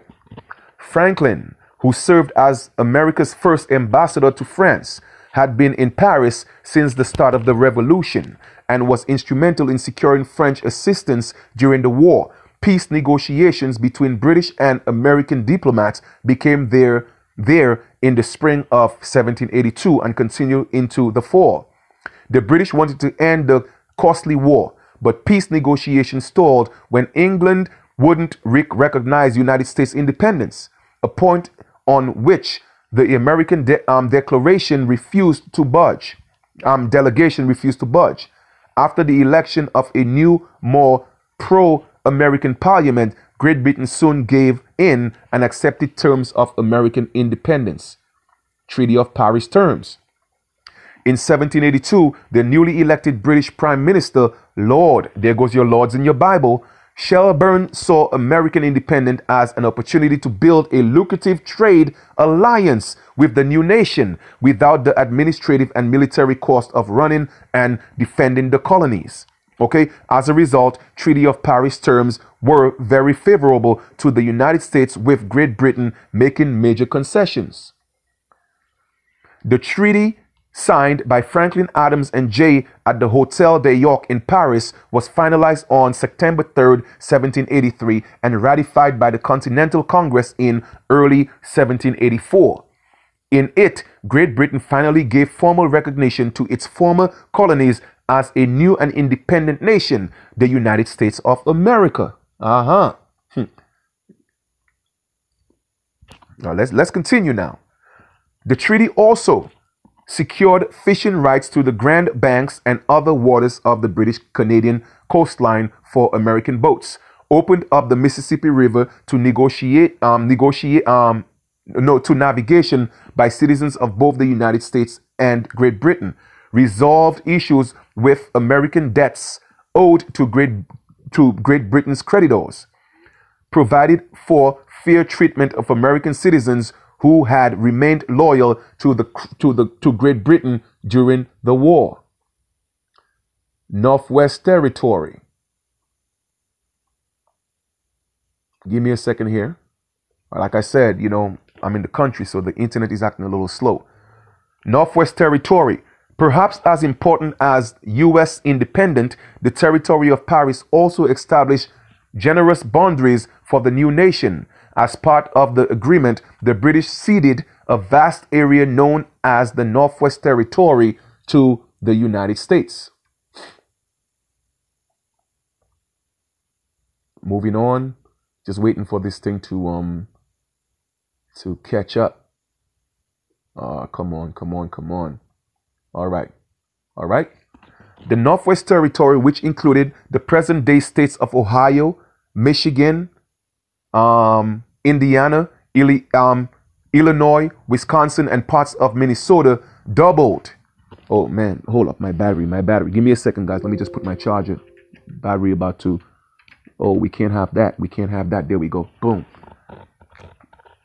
Man. Oh. Hold up, guys. Hold up. My battery. Okay, I got it. Good. I'm back on track. Okay, good. Kind of had me nervous here for a second. Doubled land area of the United States and helped set the stage for the westward expansion that was to come over the next century.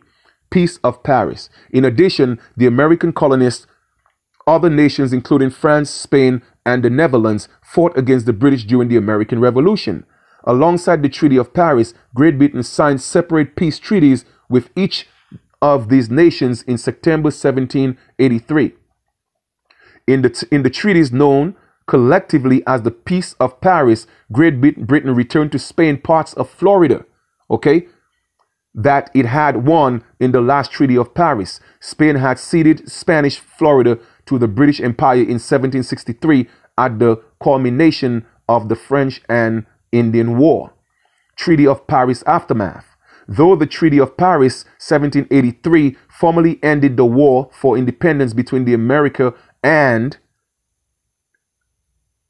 Great Britain, tensions continue to rise between the two nations over issues that remain unresolved by the treaty. The British, for instance, refused to relinquish several of its forts in the former Northwest Territory, while the Americans, for their part, continued to confiscate property from citizens that had remained loyal to the British Crown during the war. In 1795, John Jay returned to Europe to resolve these issues with Great Britain. The resulting agreement, known as Jay's Treaty, helped to delay another costly war between the two countries. Okay, now my brothers and sisters, once again, I am bringing all this into perspective. All right, so I just went over that treaty that was signed in 1783, which is the Treaty of France. All right. Okay, the Treaty of Paris. Now, that treaty specifically identified the King of England as the Prince of the United States, and therefore contradicts that America won the War of Independence. Because you see, a lot of those treaties, what they're not telling you is that even if the British did concede to the colonists in America, what they're not telling you is this, all right, that it's really contradictory, because in the treaty it still states that that the King of England, all right, is still acknowledged as the Prince of the United States. So therefore, how could you have won your independence? That was only done, all right, it was only done so that they would stop the costly war. Because remember, all this was about commerce. So they found a way. All right, you know what? Let us stop beefing. We could still be a crown, without the public knowing. Okay, just give us the rights to do certain things, be independent, so to speak. But behind the scenes, we'll work it out, and we'll make sure y'all continue to get paid because we are still under the crown. In layman's term, that's what it means. Okay. Although King George III, all right, although King George III of England gave up most of his claims over his American colonies, he kept his rights to continue receiving payments for his business ventures from colonizing the Americas. Remember, this was about business. It wasn't personal. Okay, it wasn't personal. All right, it wasn't personal. It was all business. All right, brothers and sisters, it was all business. It wasn't personal. All right. Now, if America had truly won its independence, then they would have never paid debts and reparations to the King of England, and they still do. When Congress passed the 13th Amendment to the Constitution of the United States, the president was made subservient to the King of England. The 13th Amendment is also called the Title of Nobility Amendment, and it forbids the U.S. president it forbids the U.S. presidents officially to stop using royal titles such as kings, prince, or barons. Let us go look at the 13th Amendment. All right. Now, mystically, the 13th Amendment, which was ratified in 1810, no longer appear on the current copies of the Constitution. Why is that? Why is that? So you have to realize the game that is being played. Okay? The game that is being played. So you could take a look at the 13th Amendment, and you'll realize that. Go look at go look at the original 13th Amendment, and you'll see it has certain things that's not in the current 13th Amendment. Because, all right, in that amendment, part of the deal was none of the colonists could hold the title of being a king. They have to be subservient. All presidents have to be subservient to the crown. So they could never officially be called kings or prince or barons. All right. The majority of Americans still believe that. All right. Even before I get into that, let us go look at the 13 colonies in the Revolutionary War. The 13 colonies were one of many nations who fought in the Revolutionary War in the late 18th century. Now, like I always tell people, before the United States was created, there was the 13 colonies. Before that, it was just us in individual tribes. All right. And they were fighting us to establish their hold. Even before they fought England for their independence, they had to fight us first. So there are over 220 something wars between the United States, or these people, and our ancestors, because they were fighting us for our land. They were fighting us for what we have. Okay. So once again, I'm just putting all this in perspective for you. All right. The 13 colonies were established in North America by Great Britain during the 17th century. The colonies were established to harvest raw materials such as lumber, fur, and fish necessary for Britain's growing empire. The 13 colonies during the Revolutionary War era were the province of New Hampshire, the province of Massachusetts Bay, colony of Rhode Island and province of Plantations, Connecticut colony, province of New York, province of New Jersey, province of Pennsylvania, Delaware colony, province of Maryland, colony of Dominion of Virginia, province of North Carolina, province of South Carolina, and province of Georgia. So all those places, slavery was actually legal. You feel me? So they were considered individual countries. But the other parts of the country, our people were still free. Okay? They were still free. And all those people in those colonies, they had a choice. It's either y'all going to stay and be slaves or move. So a lot of our ancestors moved into different parts. And then hence, in the 1800s, they gave some of them the option to move to Liberia, move to Sierra Leone, which is going to bring us up to date as to history is going to repeat itself, because now Ghana, different Zambia, all these places are now coming up with this, oh, well, you're from Africa, time to come home to send our people back into slavery. But I'm just giving y'all the facts. Y'all do what y'all want with the information, all right? The 13 colonies before the Revolutionary War. 3 types of governments existed in the colonies prior to the American Revolution: royal, charter, and proprietary. Royal colonies were governed directly by British government through a royal governor appointed by the crown. The royal colonies were New Hampshire, New York, New Jersey, North Carolina, South Carolina, and Georgia. Charter colonies were granted to businesses. The business owner created the laws, but they were required to base their laws on England's law at the time. The charter colonies were Connecticut, Massachusetts Bay Colony, and Rhode Island. Proprietary colonies had charters that granted ownership of the colony to one person or a family. The proprietor was given full governing rights. The proprietary colonies were Delaware, Maryland, and Pennsylvania. Okay? The original charter colonies of Massachusetts, Connecticut, and Rhode Island eventually had their charters revoked in the 17th century and were taken over by the British government, upon which they became royal colonies with royal governments, much to the colonies' dismay. Yet, despite the fact that many of the colonies were royal colonies for a period of time prior to the American Revolution, the 13 colonies had been allowed to self-govern.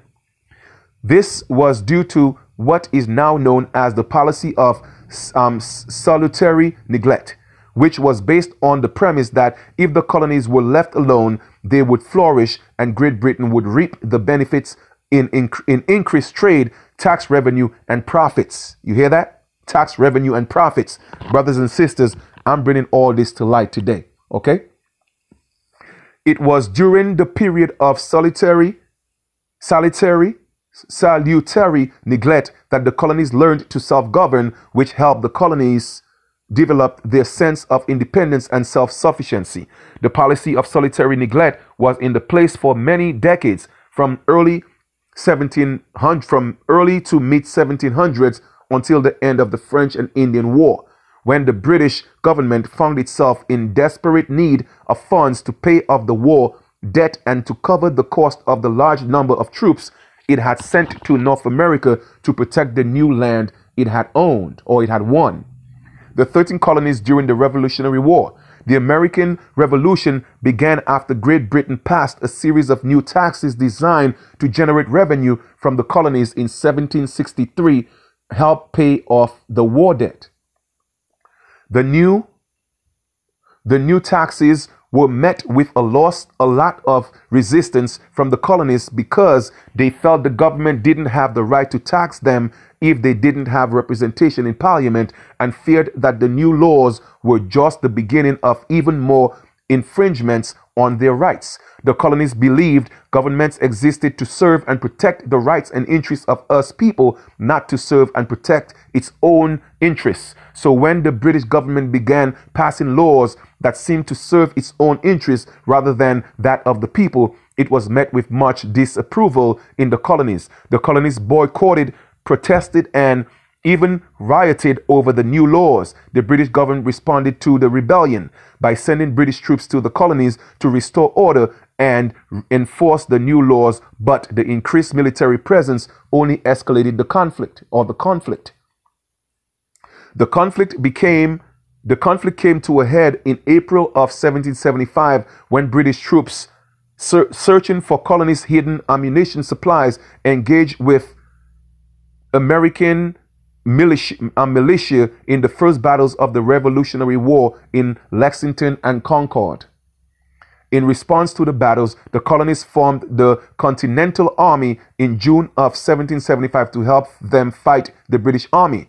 Then on July 5th, 1775, the Continental Congress adopted a surprising piece of legislation known as the Olive Branch Petition, which was a last-ditch effort to avoid going to war with Great Britain. The petition was the work of more moderate members of Congress who actually opposed the war, and its purpose was to appease King George III and prevent the conflict from escalating into a full-blown war. Yet, before the petition even reached England, King George III had already issued the Proclamation of Rebellion on August 2nd, 1775, which declared that the colonies were in an open and avoid rebellion, and ordered officials of the British Empire to suppress the rebellion.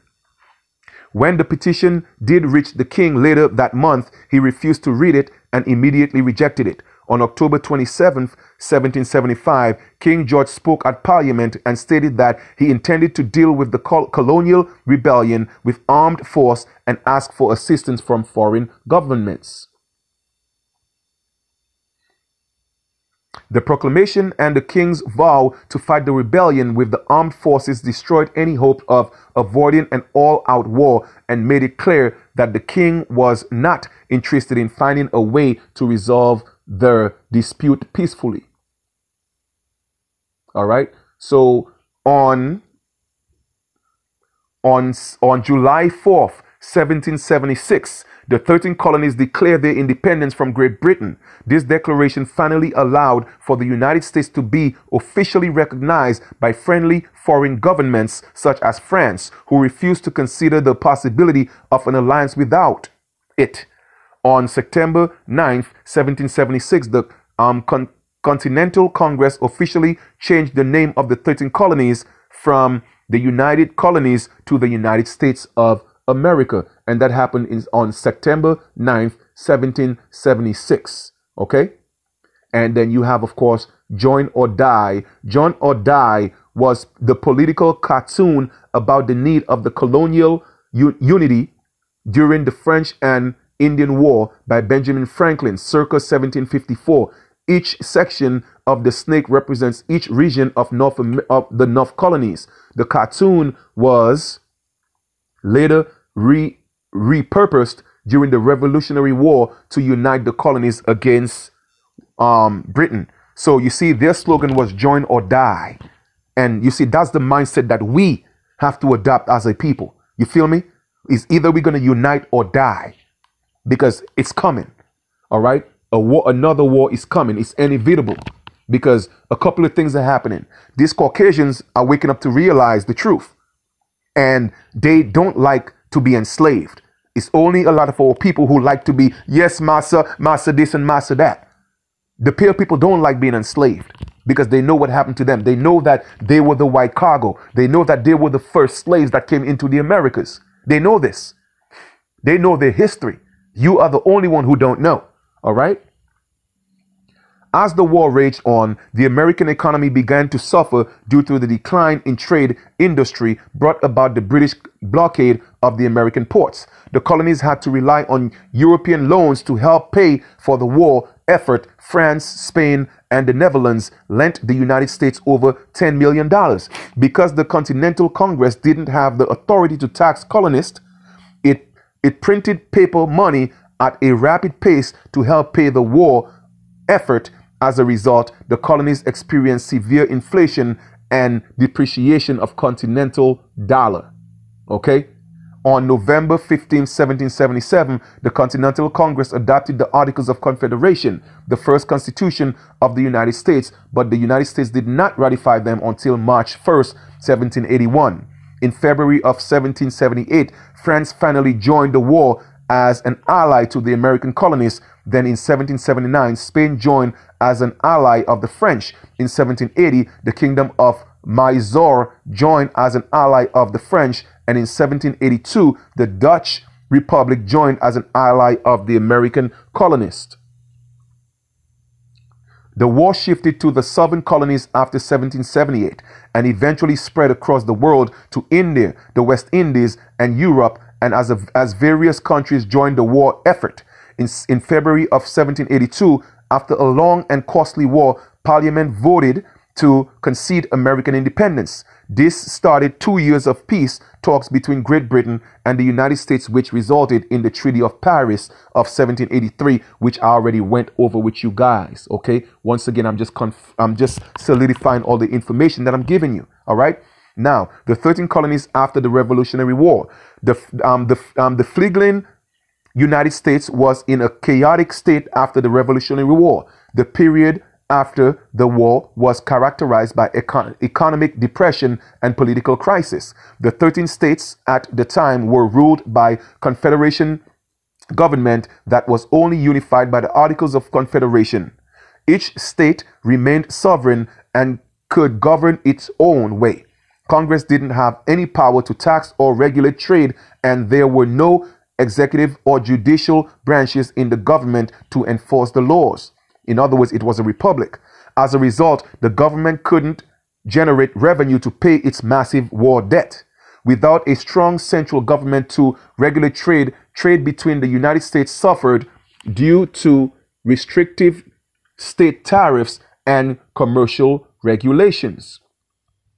Furthermore, an unfavorable trade balance with foreign countries was draining hard money out of the United States. In response, several states began issuing paper money, which added to the enormous amount of paper money printed during the war and essentially made it lose its value. All right. The expanding currency and depreciation immediately resulted in a corresponding rise in prices, which further contributed to the deteriorating economy. In response to the economy and political crisis of 1780s, the need of political reform and a stronger federal government soon grew. On February 22nd, 1786, Congress approved a plan to hold the Constitutional Convention in Philadelphia in 1787 in order to revise the Articles of Confederation. On March 4th, 1789, the current United States Constitution replaced the Articles of Confederation. The Constitution gave the government the power to tax, which greatly improved the government's finances, and also prohibited states from issuing paper money, which also improved capital markets. In other words, the federal government took over printing of the money. This newly strengthened central government affected the economy in small but significant ways, according to the article titled Economic Interests and Adoption of the United States Constitution. All right. Since the economies of the 13 states weren't highly interconnected in the 1780s, the immediate effect of the Constitution was small. Yet the creation of the Constitution was still significant because it eventually became the foundation of the national government. It took nearly 22 years before the American economy turned around, but when it did, it flourished. The United States became a world power sometimes in the 1870s, 1880s, when its economy became the largest economy in the world. Yet the rest of the world didn't see the United States as a superpower until 1898, when the United States defeated Spain in the Spanish-American War and took various Spanish colonies such as Cuba, Philippines, Guam, and Puerto Rico. All right, so those wars, when you hear about, the Spanish-American War, it had nothing to do with over there. Everything was all about our land, okay? Conquering our land, okay? After World War II, the British Empire was dismantled, and the United States and USSR were the only superpowers left.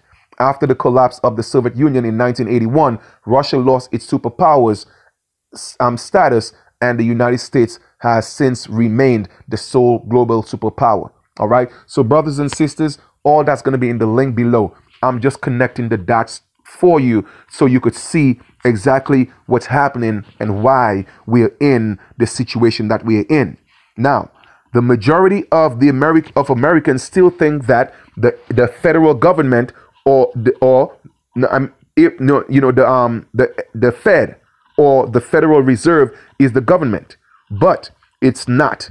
The Fed is a privately owned banker system whose majority shareholders are the Rothschilds of London, all right, the Lasso brothers of France, okay, of Paris, Israel Seth of Italy, Quan Lad of Germany, Waldberg of Amsterdam, J.P. Morgan, Lehman Brothers. So just so you know, the Federal Reserve is a privately owned.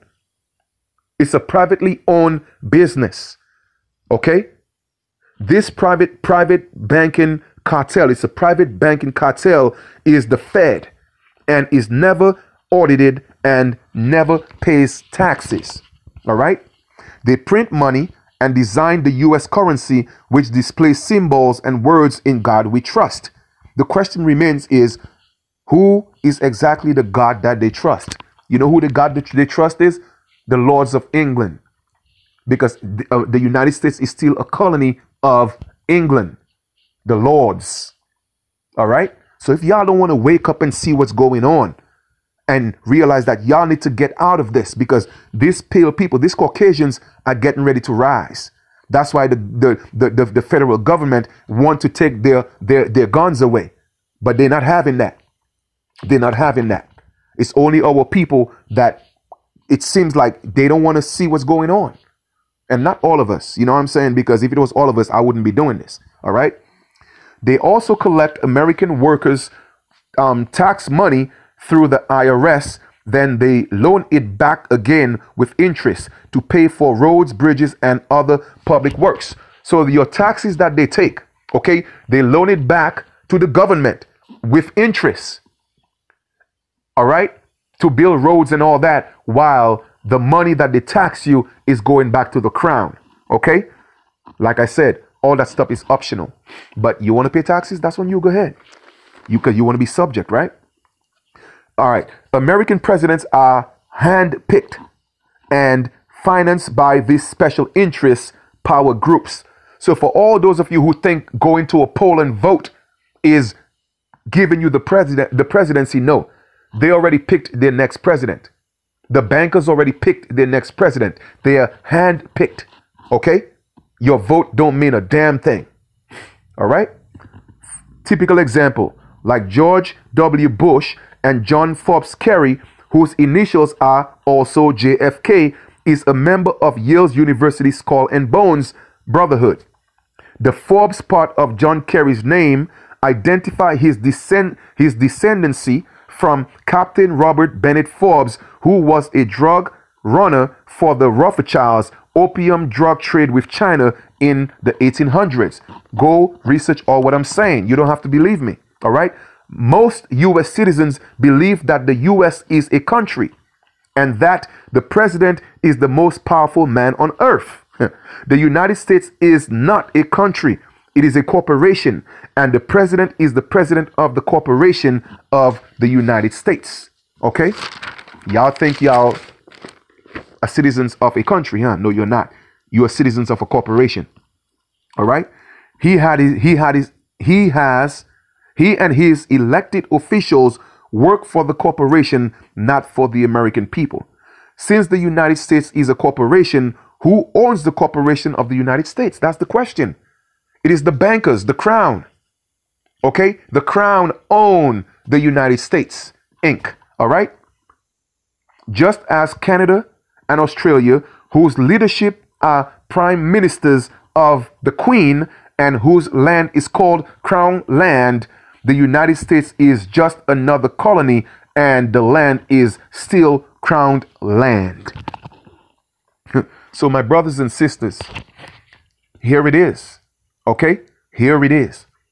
Here it is. Now, let us just wrap this up by going to look at the More Sundry Act. Because like I told y'all before, I just proved to you again how the Moors end up coming here. They're not the Aboriginals. They are not the people they call the Indians. Okay? We are the people they call the Indians.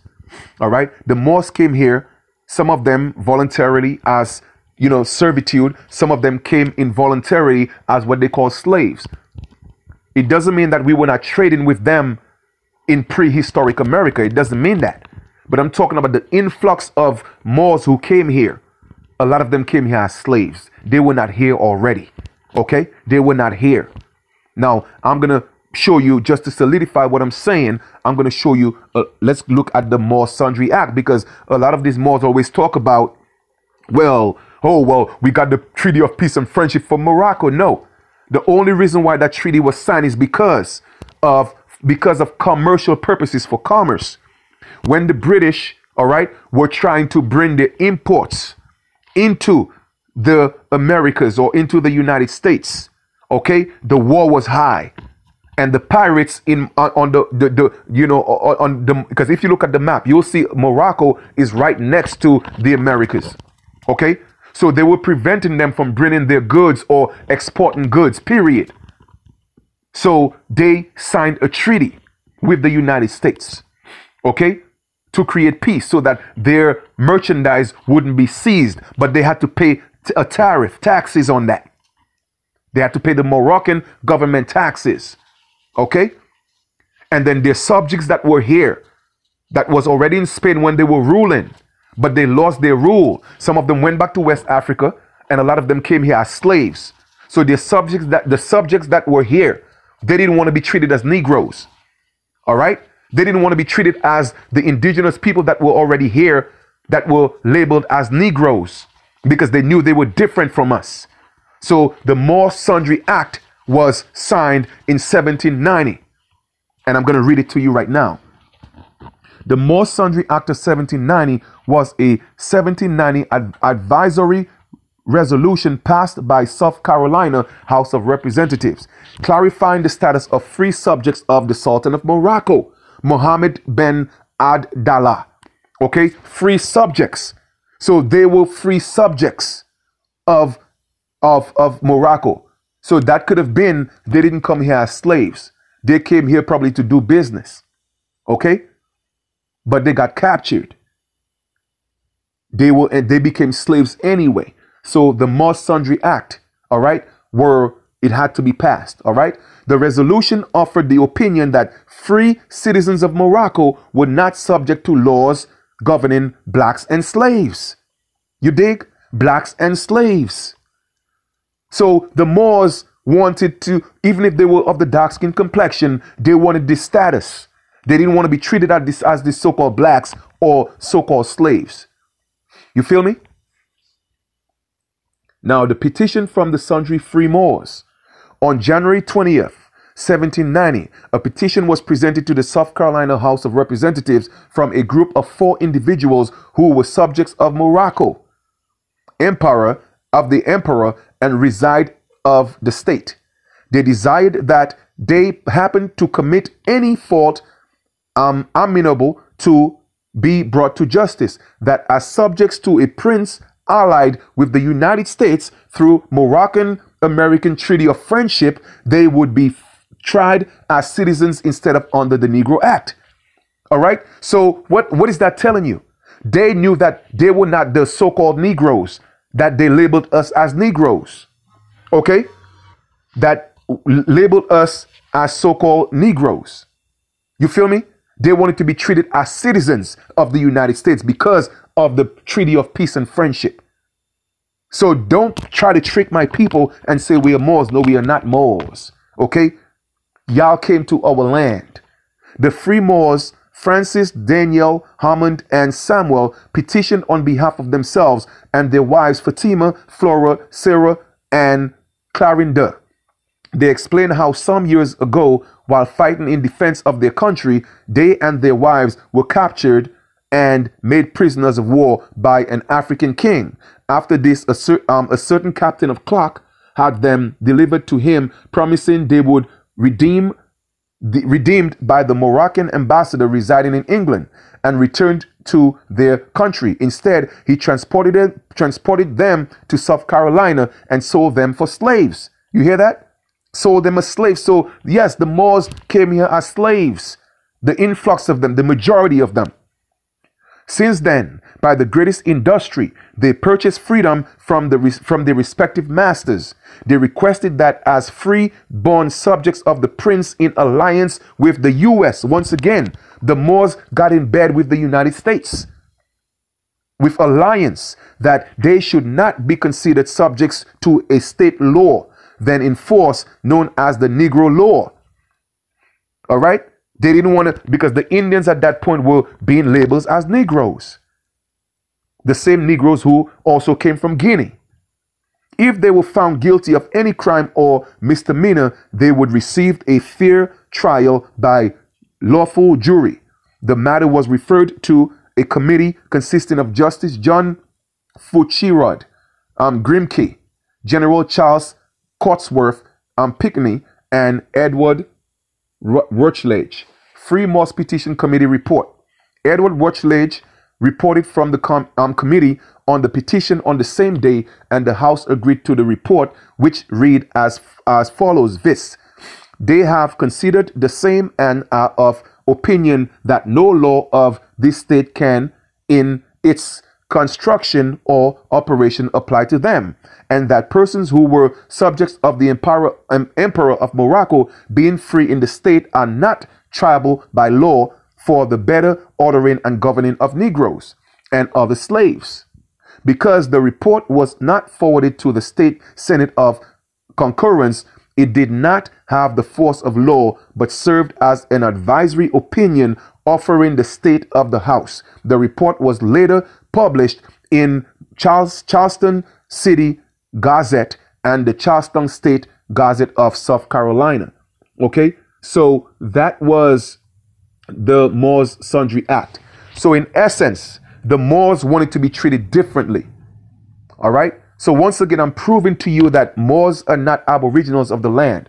Now, you may have aboriginals who are confused thinking they are Moors. All right. But we are not Moors. And I'm saying all that to say, just to put things in perspective, it doesn't mean that we are all not being dealt the same fair share of oppression. I'm not saying that. And yes, we need to unite. But if you're going to be a Moor, but don't say you're a Moor. You know, this is Morocco and our Maxim and all this BS. All right. And this is Morocco and we are subjects of Morocco. No, I'm not no subject of Morocco. All right. I'm an American Aboriginal. All right. The people that they call the American Indians, they were not called Moors. Period. Okay. So brothers and sisters, to summarize things, I took you all the way into his story. All right. Talked about a little bit about our story because we were already here. We were the first native people here. We were the first indigenous people here. And while they were fighting each other for our land, we stood by and watched. Sometimes we joined the French, the Spanish, the British, the Dutch. I mean, we literally was in the middle of everything. Okay. I have done videos showing you who were the first slaves who came here. Was the white cargo. But then they stood up and fought against the crown and they gained their independence. But they didn't gain their independence. All right. It was all a facade because the United States is still a colony of Great Britain and all the land is still crowned land. So therefore, what does that make you? That makes you a subject of the United States, which it makes you a subject of England because you call yourself a United States citizen. So here we go. I just brought all of this in a 360 for you. So once again, brothers and sisters, the only way to free yourself, okay, is to go back to the land. Claim our land. It's ours. That's it. All right? Get your affairs in order, my brothers and sisters, because it's coming. These Caucasians are waking up. And don't think Kanye West is stupid. Like I said, he said get rid of the 13th Amendment. You know why? Because I had to put 2 and 2 together.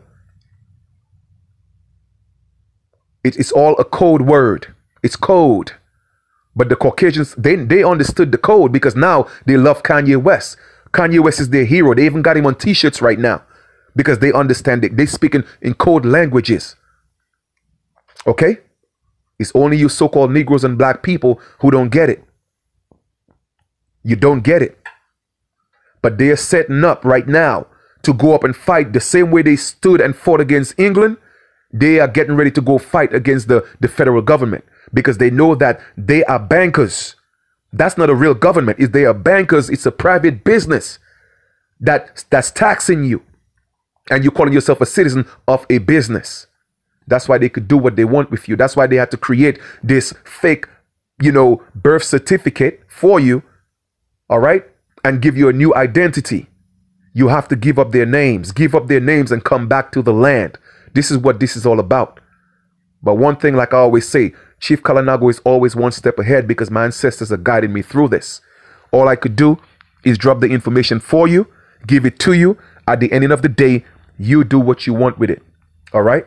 You do what you want with it. So if you want to continue to, chase money, that's on you. If you want to continue to chase materialistic things, that's on you. If you want to continue to work jobs, to go pay taxes, to support your demise and your oppression, that's on you.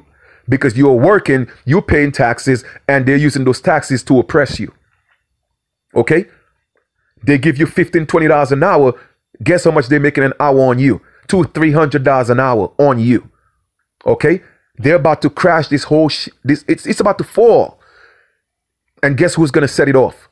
These pale people. Because they're the ones who set off the American Revolution. So now they're getting ready to set it off. But our people always get caught up. And we are always stuck in last place because we don't see what's going on. We are too busy being distracted. You focus on Kevin Williams, Tiffany Haddish or Haddish, Kanye West, Kim Kardashian, who got a fake butt, who don't. Beyonce, Jay-Z, rappers, Cat Williams, Kevin Hart. That's what y'all focus on. While these other people are getting their affairs in order, they're trading their children combat. They're taking their children out of these schools because they're brainwashing them. But y'all gonna learn though. All I could do is just give you the information. You do what you want with it. I'm just showing you the facts. Okay? I'm just showing you the facts. So that is just a little bit of history, his story, our story intertwined and bringing everything into perspective, proving to you that the United States is still a colony of the crown and that they never won that independence. That was just a treaty that was signed to say, okay, you know what? We're going to chill. It's costing us too much. Nobody's winning. All right. You are still going to get your money. Don't worry about it. That's why the Federal Reserve was created. That's why IRS was created. So that they could still get their pay. They could still get the bag. They could still get their cut. Brothers and sisters, wake up. Wake up. Please share the video. I hope you enjoyed this lecture. Please support, the Cash App, because this was a lot of research that I did, just compress that into a little over 2 hours. But the links are going to be below. All right. I will do other videos. You know what I'm saying? But I'm just going to leave that with you for now. I love you guys. And that's why I do what I do. We will talk soon. And my email is also in the link below for those who want to build or get your affairs in order. I'll do a video specifically talking about that. All right. I love you guys. Peace.